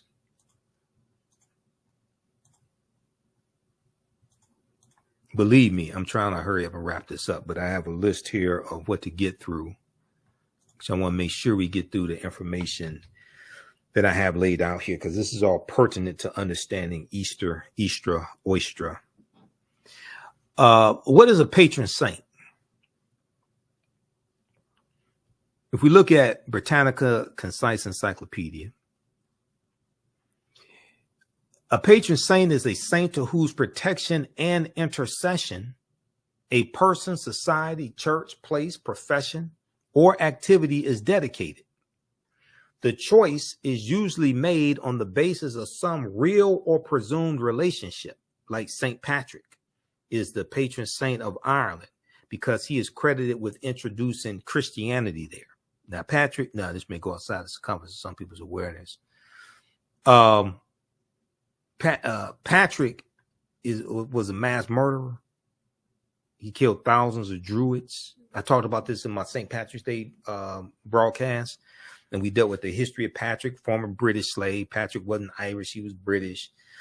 His color wasn't green, it was blue. And he killed Pope Celestine I, sent Patrick into Ireland in 432 AD to convert the Irish to Christianity. And the Druids were dealing with a watered down version of the teachings from ancient Kemet, ancient Egypt. And the Druids wore a helmet that had a uraeus on it. And a uraeus is a cobra, a snake. Okay.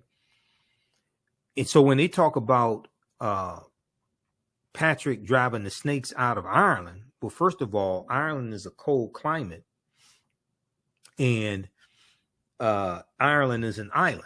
There's no evidence snakes were ever in Ireland. Okay. But when they talk about Patrick driving the snakes out of Ireland, they're not talking about snakes that crawled on the ground. They're talking about snakes that walked on two legs and were known as Druids, because the Druids, because of the cobra on their helmet, were known as the snake people. And what the Druids were teaching conflicted with the teachings of the Christian church, because the Druids were talking about acquiring knowledge and awakening the power of God inside of you, which is related to the story of Assar, and Heru. So this conflicted with what the Christian church was teaching. This is not attacking anybody, but you gotta We don't understand that we don't understand. Okay, so to force Christianity on the Irish, they had to kill the Druids because they were the ones with the knowledge.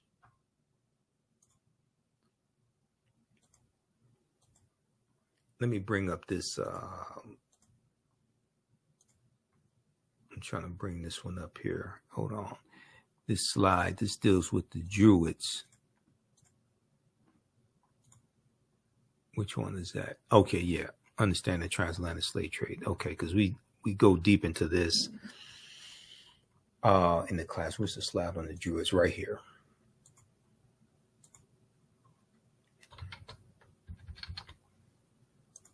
All right. So the Druids wore a helmet like the priestly kings in ancient Kemet.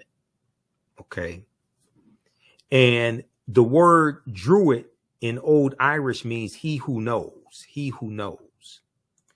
And what the Druids were dealing with, their teachings, it was called the gnosis, or the true knowledge. All right. And what the ruling elite were dealing with in Europe was a watered down version of the teachings coming from ancient Kemet, ancient Egypt. But what they gave to the masses, and this is not attacking anybody, but what they gave to the masses was Christianity. And the masses were illiterate. Like 90% of the European population were illiterate. They couldn't read or write. So they couldn't read the Bible that they were told was the word of God. So it was easy to manipulate them. But the ruling elite that gave the masses Christianity in Europe. Now, I'm not talking about early forms of Christianity, because early Christianity prior to the First Council of Nicaea in 325 AD looked a lot like traditional African spiritual systems. A lot of early Christians believed in like types of reincarnation. And a lot of your early Christian saints were Africans. So early Christianity looked a lot like traditional African spiritual systems, because as Professor James Small, one of my teachers, Professor James Small, talks about, Europeans took fragments from the periphery of African spirituality, okay, to form Christianity, Islam, and Judaism. He has a fantastic presentation that deals with Christianity, Islam, Judaism, fragments of African spirituality, where he goes deep into this. All right. So, okay, so let's move on, because we could be here all night. Now, I don't have that type of time or energy. Okay, so we did page 168. We talked to, patron saints. Let's go back to patron saints. Now, in Christianity, the patron saints replaced the Neteru. All right. And if we look at patron saints like Saint Maurice, who was a Moor, who was an African Moor, Saint Maurice was the patron saint of Germany. Okay. Saint Patrick was the patron saint of Ireland. He's credited with introducing Christianity and the Latin language, because he is conquering on behalf of the Roman Empire. This is 432 AD Common Era. This is before 476, when the Vandals and the Visigoths crushed the western portion of the Roman Empire. So this is 5th century AD Common Era. Okay. You have Saint Nicholas of Amsterdam and Russia. Saint Nicholas is the patron saint to children and pawnbrokers and moneylenders and prostitutes, things of this nature. And it's going to be from Saint Nicholas that the real person, Saint Nicholas, who was a 4th century saint in Myra, which is modern day Turkey. This is where you're going to get the religious figure in the Netherlands of Sinterklaas, And Sinterklaas is in Dutch, in the Dutch language, Sinterklaas means Saint Nicholas. And it's going to be how the little kids, if they're in the room, tell the little kids go in the other room, watch Paw Patrol or Doc McStuffins or something, Sesame Street. Sinterklaas was a religious figure that wore a white outfit with a red cape. And he had like a red and white hat, similar to the hat that the Pope wears, which we know comes from the double crown of the pharaohs or the Nasubitis from ancient Kemet. So from Sinterklaas, which means Saint Nicholas, we get the secular character of Santa Claus. Santa Claus means Saint Nicholas, and Santa Claus has the red and white outfit with the red and white hat, etc.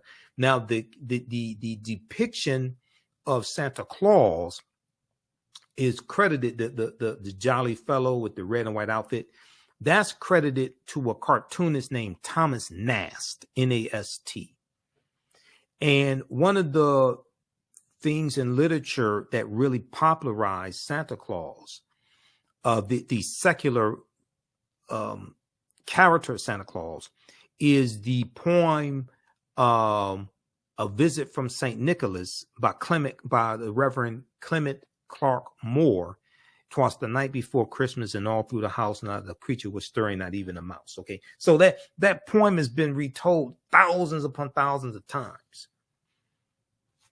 Now, Sinterklaas amongst the Dutch has a sidekick named Zwarte Piet. Zwarte Piet in Dutch means Black Pete, and Zwarte Piet was a Moor, an African Moor. Now, in one of the versions of the story, Zwarte Piet, there was a battle between Zwarte Piet and Sinterklaas, and Zwarte Piet becomes a slave of Sinterklaas. Now, some people may say he's a servant, okay, but he's a Moor. And what this does is this symbolizes the Moors being conquered, the African Moors being conquered, like in Spain.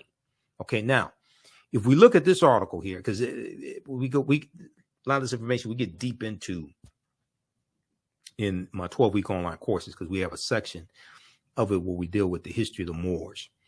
But this, like I said, all this history is connected. There's an article from the Washington Post, really good article, that deals with Sinterklaas.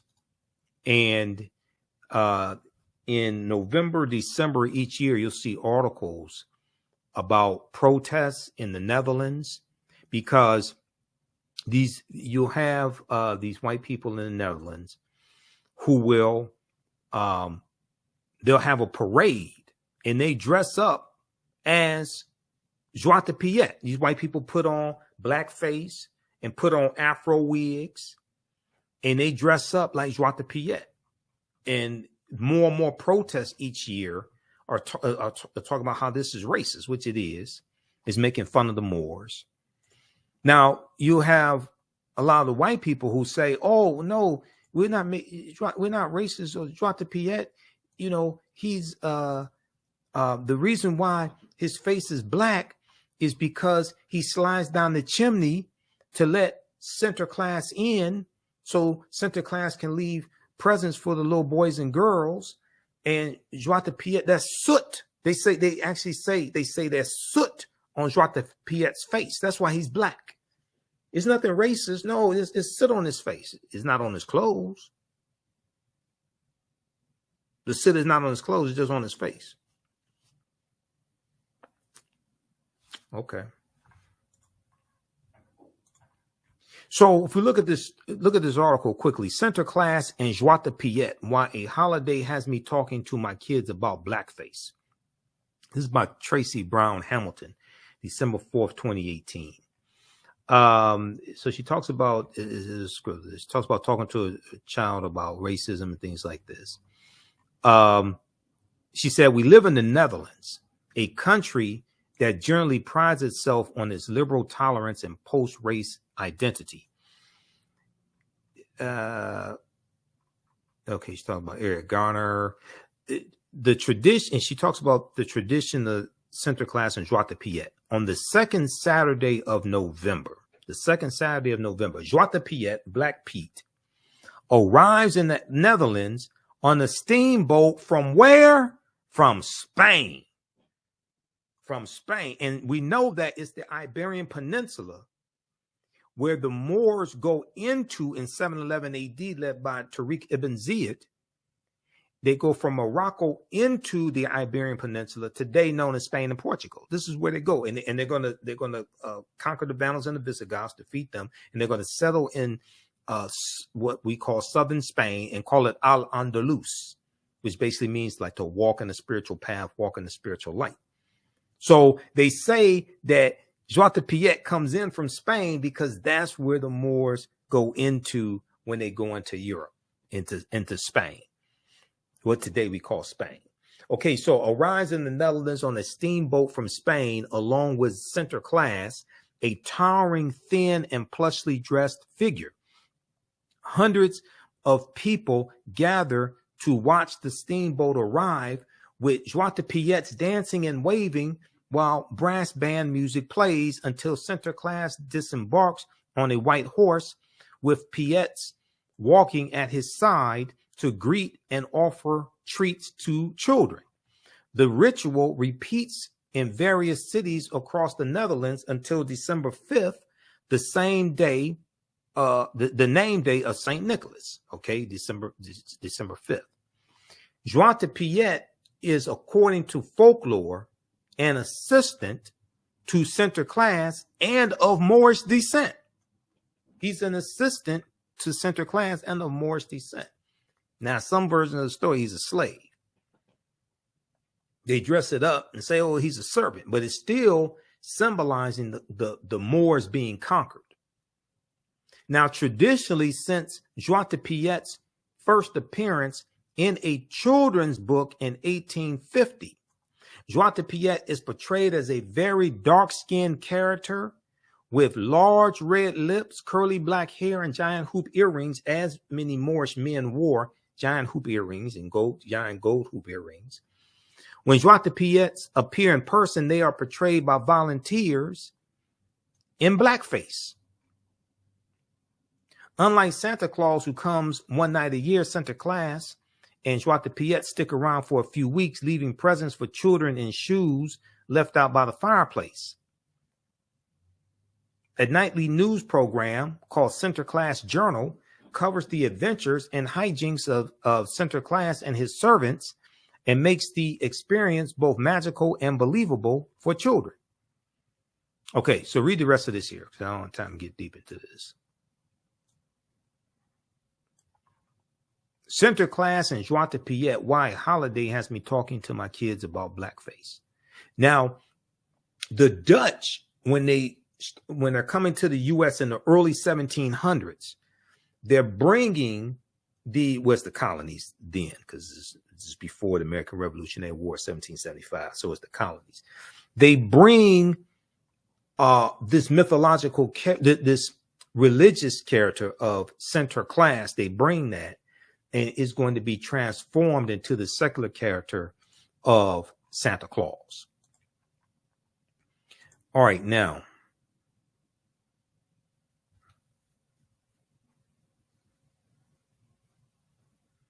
Okay, let's go back to the PowerPoint presentation. I want to see where I am, because we got through a lot of this. And what was it? Yeah, we talked about Tariq ibn Ziyad, and we talked about the Moors going into Spain. Okay, so in 711 AD, we know General Tariq ibn Ziyad leads his troops into the Iberian Peninsula, today known as Spain and Portugal. Renoko Rashidi has a really good article on this: Moors, Saints, Knights, and Kings, the African presence in medieval and Renaissance Europe. It's an article from AtlantaBlackStar.com. And also we used one of Renoko's books, actually 2 of his books in the class. Where's Black Star, the African Presence in Early Europe is one of them. Where's my Black Star? Black Star, the African Presence in Early Europe. Well, he gets deep into this information. That's one of the books we use. I don't know what to put my Black Star. Another one is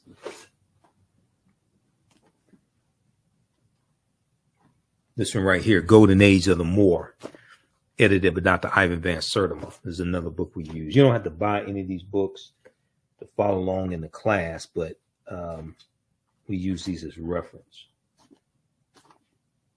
Black Star, I gotta find Black Star. It's around here somewhere.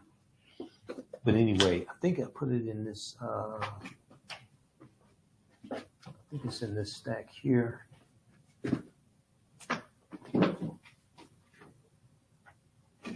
All right, I can't find it. Here's a book everybody should have, The Destruction of Black Civilization by Dr. Chancellor Williams. Have and read, don't just have it on your shelf. This right here, The Destruction of Black Civilization by Dr. Chancellor Williams. My Black Star, I don't know. It's in here somewhere. Here's another book of Renoko's that we use in the class. African Star over Asia, the Black Presence in the East. This deals with the African presence in Asia. Okay, now let's continue here. I'm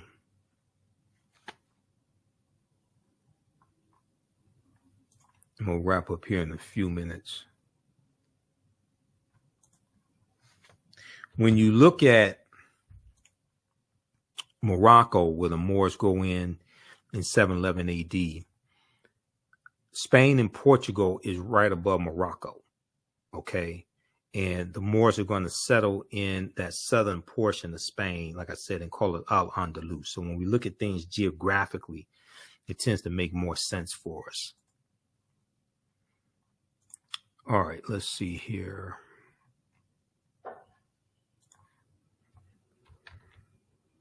I'm almost done. Now, when we look at, okay, so we dealt with patron saints. Let's talk about the Passover. I mentioned the Passover earlier.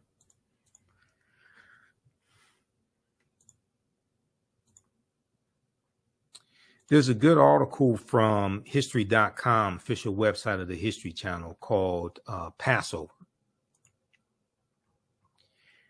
And when we watch the 10 Commandments, we hear about the children of Israel and fleeing from Egypt, and they were slaves in Egypt, and the Pharaoh was so cruel, all this stuff, and then they're going to flee Egypt, and they're going to be led out by Moses, and Egypt is going to be cursed with 10 plagues because they treated the God's children so horribly, and God's going to punish them with 10 plagues and different things like this, right? There's a good article from the History Channel called Passover. Passover. I encourage everybody to read it. So they go through and they talk about Passover. They talk about the Exodus, things like this. They talk about what we read in the Bible, those that read the Bible. Then they go through, because they talk about the 10 plagues, things like this. According to the Hebrew Bible, Jewish settlement in ancient Egypt first occurs when Joseph a son of the patriarch Jacob and founder of one of the 12 tribes of Israel, moves his family there during a severe famine in the homeland of Canaan, etc. They talk about Moses and the parting of the Red Sea, you know, and the Pharaoh's men being killed when the Red Sea comes back together and drowns them. Then they talk about the 10 plagues. And when Pharaoh refuses, God unleashes 10 plagues on the evil Egyptians, including turning the Nile River red with blood and diseased livestock, boils, hailstorms, and 3 days of darkness, culminating in the slaying of every firstborn son by an avenging angel. Now, Professor James Small talks about this because he says when they talk about the Passover, they're talking about the murder of African male children, because these were African people in Kemet, in Egypt. So if you're talking about killing every male child under 2 years old, who are you talking about killing? If you're talking about killing every male child under 2 years old in ancient Egypt, then who are you talking about killing? The Israelites, however, marked their door frames of their homes with lamb's blood so that the angel of death will recognize and quote unquote pass over each Jewish household. Terrified of further punishment, the Egyptians convinced their ruler to release the Israelites, and Moses quickly leads them out of Egypt. Now, all this may go outside the circumference of some people's awareness. Just because you may disagree with it or don't like it does not mean it's not true. It just means you have to do some more research to understand what I'm talking about. The Pharaoh changes his mind, however, and sends his soldiers to retrieve the former slaves. They're saying that the Hebrews were slaves in ancient Kemet, ancient Egypt.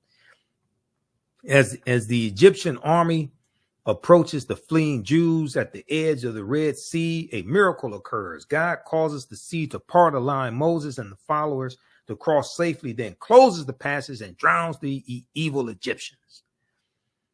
According to the Hebrew Bible, the Jews, now numbering in the hundreds of thousands, then trekked through the Sinai desert for 40 tumultuous years. Now, one account it says about 2 million of them. Okay, it said hundreds of thousands. One account is about 2 million of them. Some may say 1.5 million or a million. Okay, they trekked through the Sinai desert. Now, pay attention to this. They trekked through the Sinai desert for 40 years before finally reaching their ancestral home in Canaan, later known as the land of Israel. Okay, that's a good story. You know, right up there with Star Wars and Black Panther, and it was a good story. But let me ask you a question. What did 2 million people eat in the desert for 40 years? What I'm just asking this question. I flunked Sunday school, okay? What did 2 million people eat in the desert for 40 years? Or 1.5 million or 1 million? Where did 2 million people, or 1.5 million or 1 million or 100 or hundreds of thousands, where did they get water from 40 years in the desert?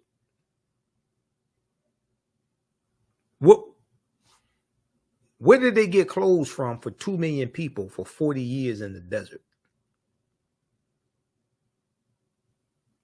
What did 2 million people eat in the desert for 40 years?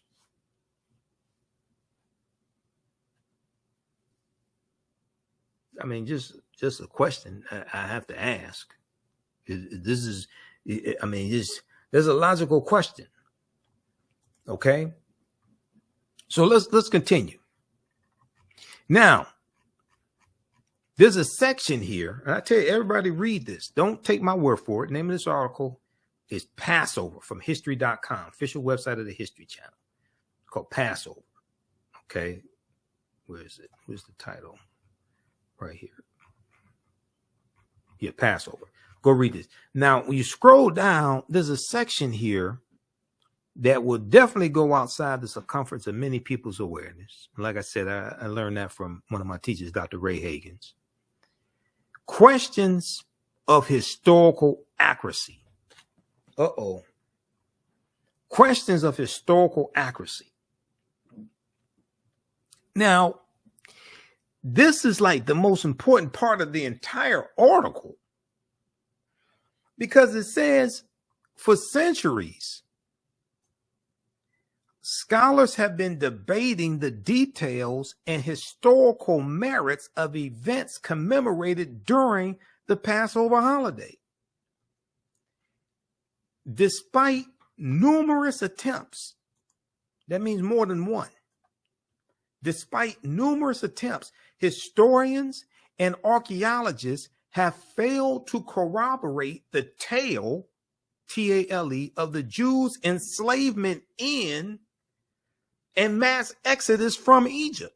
They're saying when they go research this story, it's one thing to have a story in a book, but they're saying when they go research this story, there's no evidence to back this up that the Jews were ever slaves in ancient Egypt. And there's no evidence to document, to back up a mass exodus of the Hebrews from Egypt. Okay, this is not me saying this. This is what the History Channel is saying. Despite numerous attempts, historians and archaeologists have failed to corroborate the tale of the Jews' enslavement in and mass exodus from Egypt. Although the ancient Egyptians kept thorough records, no mention is made of an Israelite community within their midst or any calamities resembling the 10 biblical plagues. There is also, not my words, this ain't me saying this, there's also no evidence of large encampments in the Sinai Peninsula, because it's supposed to be like 2 million of them for 40 years in the desert. The Sinai Peninsula, the fabled site of the Jews wandering. And they said there's no evidence of any sudden fluctuation in Israel's archaeological record that would indicate the departure of and then the return of a large population. Do you realize that would throw off the whole ecology of a country? But then also, if there was 2 million people or 1.5 million or 1 million wandering in the desert for 40 years, do you realize there'd still be an archaeological record of that? They'd still be digging up dead bodies from them for 40 years. It'll throw off the whole ecology, the vegetation, all that would be thrown off. And then if a large, massive number of people, 1 million, 1.5 million, 2 million, come into a country, they're not going to have a record of that. It throws off the ecology. You leave archaeological and ecological footprints. Now you can write a story, but in the real world, there's evidence, numerous types of evidence of this. There's no evidence of any sudden fluctuation in Israel's archaeological record that would indicate the departure and return of a large population. A handful of scholars, including the first century Jewish historian Josephus, have suggested a link between the Israelites and the Hyksos, a mysterious Semitic people, possibly from Canaan, who controlled Lower Egypt for more than 100 years before their expulsion during the 16th century BC. Most modern academics, however, have dismissed this theory due to chronological conflicts and a lack of similarity between the two cultures. No, they weren't the Hyksos. Then the other thing is, because in the movie The Ten Commandments, if I remember correctly, it's been a long time since I've seen the movie, no plan on watching it, but they showed the Hebrews building the pyramids. But when you study like real history, the ancient Egyptians stopped building pyramids close to 1,000 years before the Hebrews was said to have even gone into Egypt. All the pharaohs didn't have pyramids. They stopped building pyramids in the 6th dynasty, right around 2300 BC or so, right in that era. So the ancient Egyptians stopped building pyramids close to like 900 years, 1,000 years before the Hebrews were said they have even migrated into Egypt. So why did they show them in the 10 Commandments, the Hebrews building pyramids?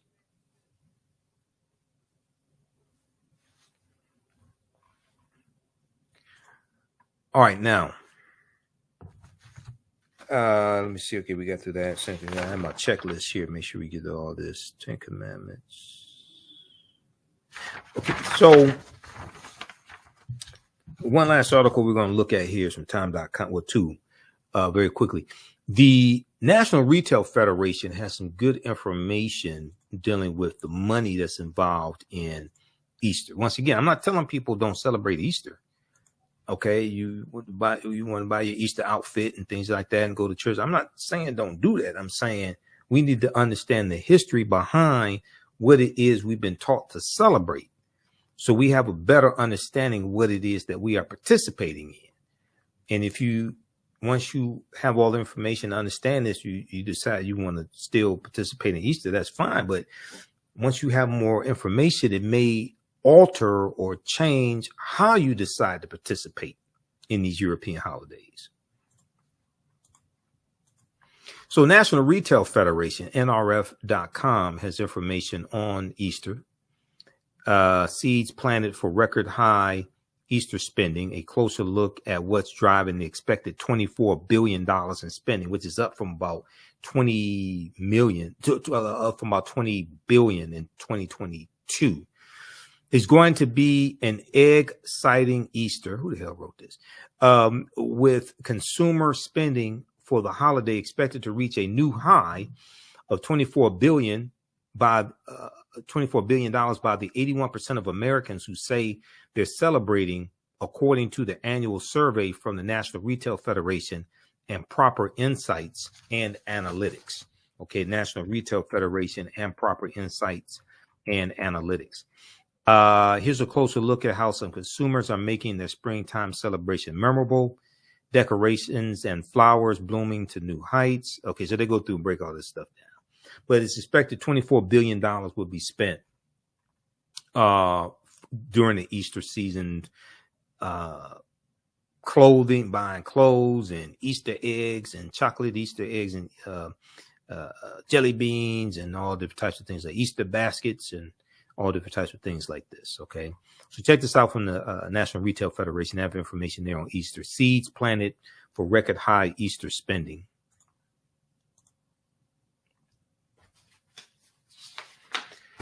Okay, now lastly, there was, and I think this is last because I'm looking at my checklist here. Okay, I'll show you something from BibleGateway.com because we didn't do that earlier. And then also we'll look at the etymology of the word Jesus, and that should be it, because I have a list here of things to make sure to talk to you all about today. So there's a good article from Time magazine, time.com. Here's why Easter eggs are a thing. Here's why Easter eggs are a thing. And this is, okay, yeah, time.com right here. We'll pull this up. Now, also, if you like this type of information, if you want to learn more about our history, if you want to take one of my online classes, go to our website, AfricanHistoryNetwork.com, AfricanHistoryNetwork.com. Okay, there's a 10-week online history course called Ancient Kemet, the Moors, and the Ma'afa, Understanding the Transatlantic Slave Trade, what they didn't teach you in school. I teach the class on Saturdays, 2 p.m. to 5 p.m. Eastern Standard Time. Our next classes are Saturday, March 9th, Saturday, March 16th, March 23rd, and March 30th. Okay, and then we have a few more classes after that. The class is on sale, $80, regularly $130. We do the sessions live. All the sessions are archived and recorded. You can go back and watch this anytime. So even after the course is over with, you can go back and watch the entire class, okay? And instead of 10 sessions, we're going to do at least 11, possibly 12. The course outline, the lesson plans for all 10 classes or 10 plus classes are laid out here. And I'll go through and update it periodically because we add a few additional subjects. But we take you through our history. We deal with thousands of years of history, what leads up to the transatlantic slave trade taking place. So we deal with archaeological discovery that have come out in the last 10, 20. So we deal with Egypt on the Potomac and how the layout of Washington, D.C. is based upon ancient African principles coming out of ancient Kemet, ancient Egypt. Kemet, one of the original names for Egypt, meaning land of the blacks. We look at the African origins of Star Wars and the Assarian drama. There's an excerpt of an interview that I did with Professor Kaba Hiawatha Kamene, where we look at this information.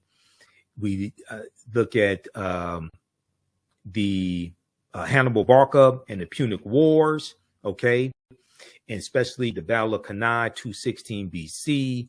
We look at Hannibal crossing the Alps, crossing the Pyrenees, 219 BC, but the Battle of Cannae, 216 BC. The Battle of Zama, 202 BC, where Hannibal Barca is defeated by Publius Cornelius Scipio. And Publius Cornelius Scipio takes the surname Africanus after he defeats Hannibal Barca at the Battle of Zama in 202 BC. Africa is not named after a Roman general. The Roman general took the surname Africanus after he defeated Hannibal Barca. And we know that Africanus is Latin, meaning belonging to Africa. It's Latin, meaning belonging to Africa. We look at the 800-year occupation of the Africans known as the Moors, who take the teachings from the Nile Valley region of Africa into Europe.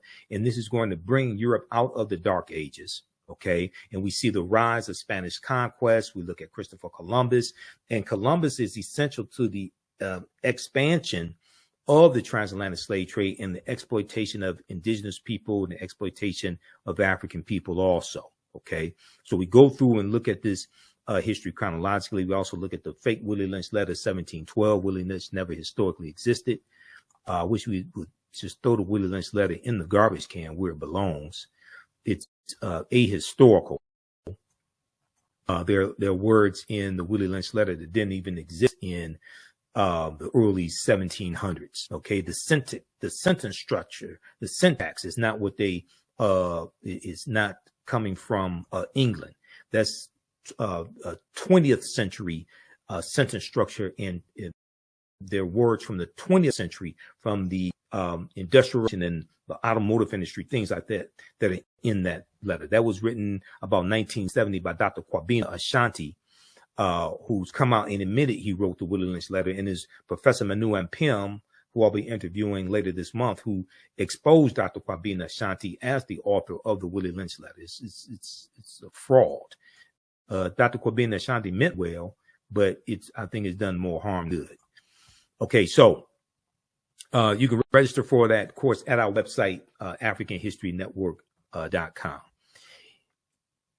All right, let's continue here. And I posted the information here in the thread of the broadcast as well. You can also email us through the website if you have any questions.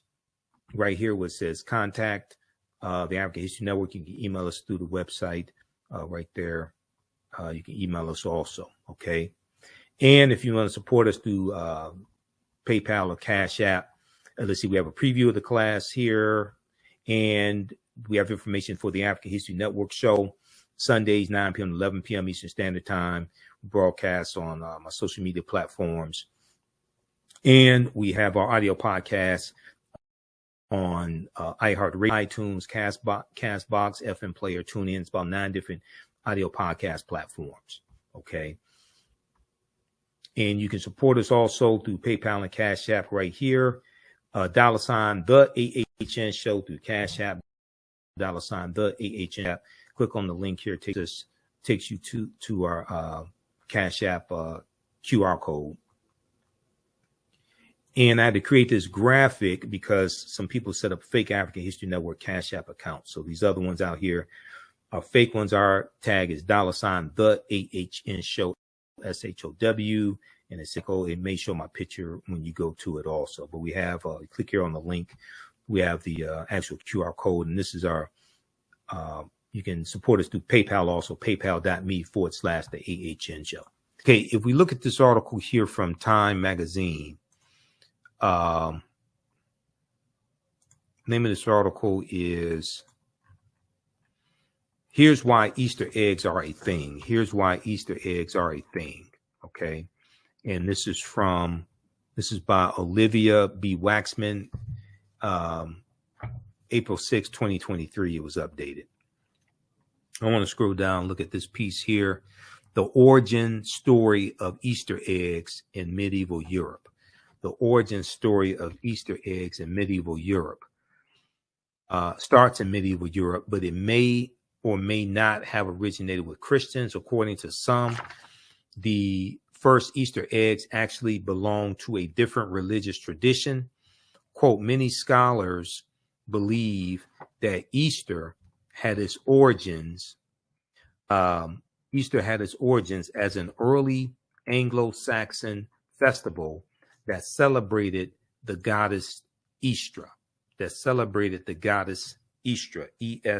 E-A-S-T-R-E, and the coming of spring, celebrated the goddess Eastre and the coming of spring, the season spring.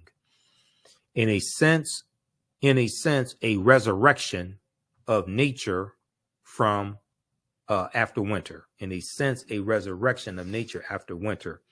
Carol Levin, professor of history and director of the Medieval and Renaissance Studies program at the University of Nebraska, tells Time Magazine in an email.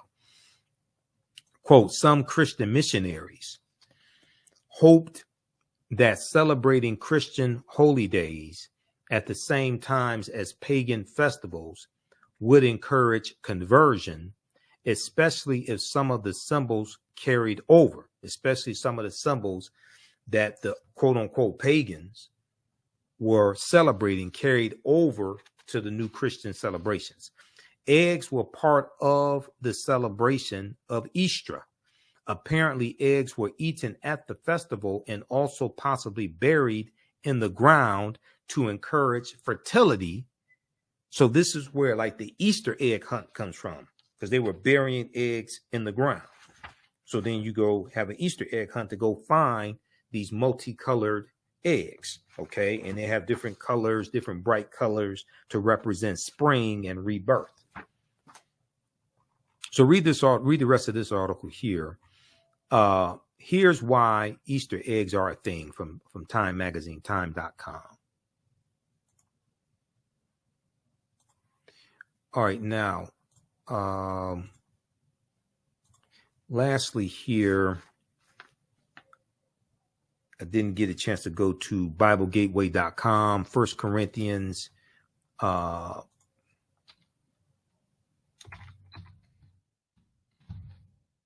chapter 15, verse 4.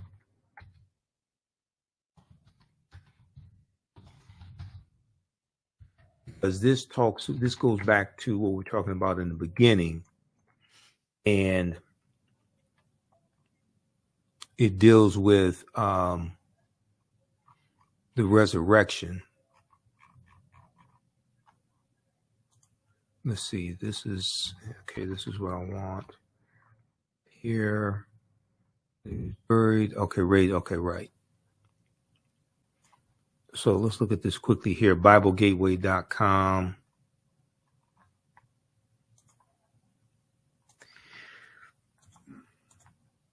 This deals with the resurrection on the third day. First Corinthians chapter 15, verses 4 through 7. That he was buried, that he was raised on the third day in accordance with the scriptures, and that he appeared to Cephas, then to the 12. Okay, so raised on the third day. All right, now, so we did that. Talked about the winter solstice. Then it is Easter. Okay, Ten Commandments. We did all of that. Oh, the etymology. the Etymological Dictionary. I didn't get a chance to show you this here.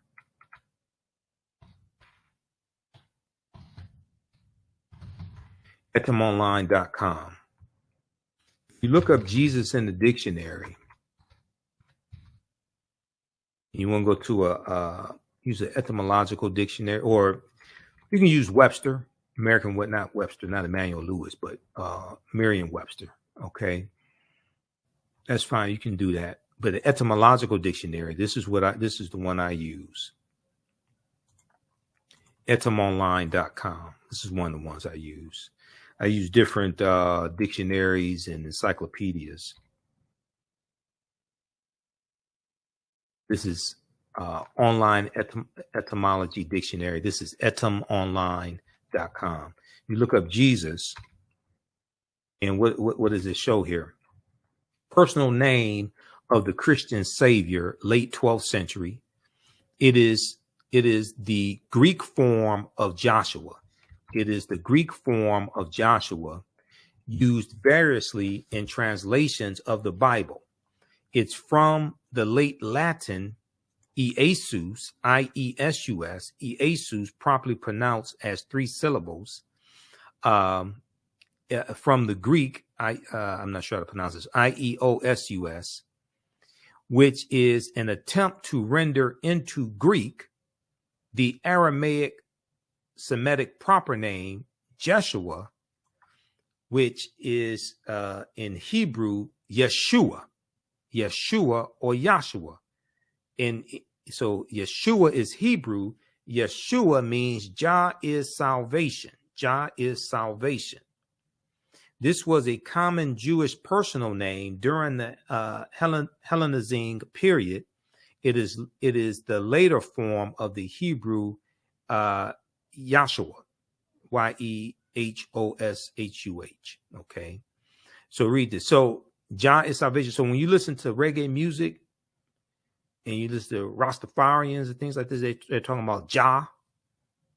Okay, that's what this is in reference to. Jah is salvation.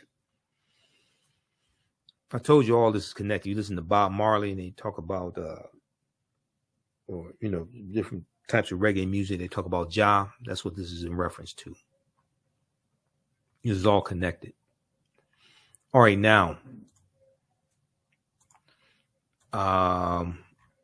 let's see here. Okay, Jana said that's why the pagan holidays are wrong. Let's see. Chocolate Chip is in the house, says, so of our young people needs to understand. I think she means so many of our young people needs to understand where we started from. And as Mr. Imhotep stated, that they will know where they belong in our history. You know, when I was talking about reclaiming our history, reclaiming our minds, and repairing the damage of legacy of slavery, Jim Crow segregation, etc. Smitty Rock 70 said interesting. Okay, Jana Matthews posted some emojis. All right. Okay, one Pretty Boy 11 said great show and information.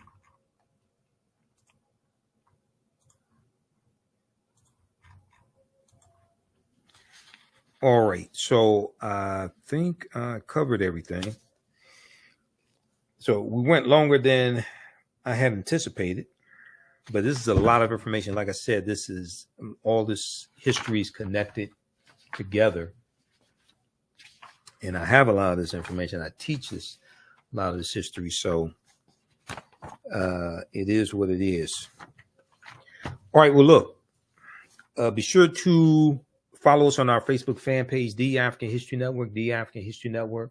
Follow us on our YouTube channel, Michael Imhotep, I-M-H-O-T-E-P. Turn on live notifications so you know when we go live as well. If you want me to do a presentation for your group or organization, you can email me right through the website, theafricanhistorynetwork.com, theafricanhistorynetwork.com. We can make that happen, either a in-person presentation or virtual presentation. Juneteenth is coming up as well. And Juneteenth is coming up. Marcus Garvey's birthday, August 17th. Malcolm X's birthday, May 21st.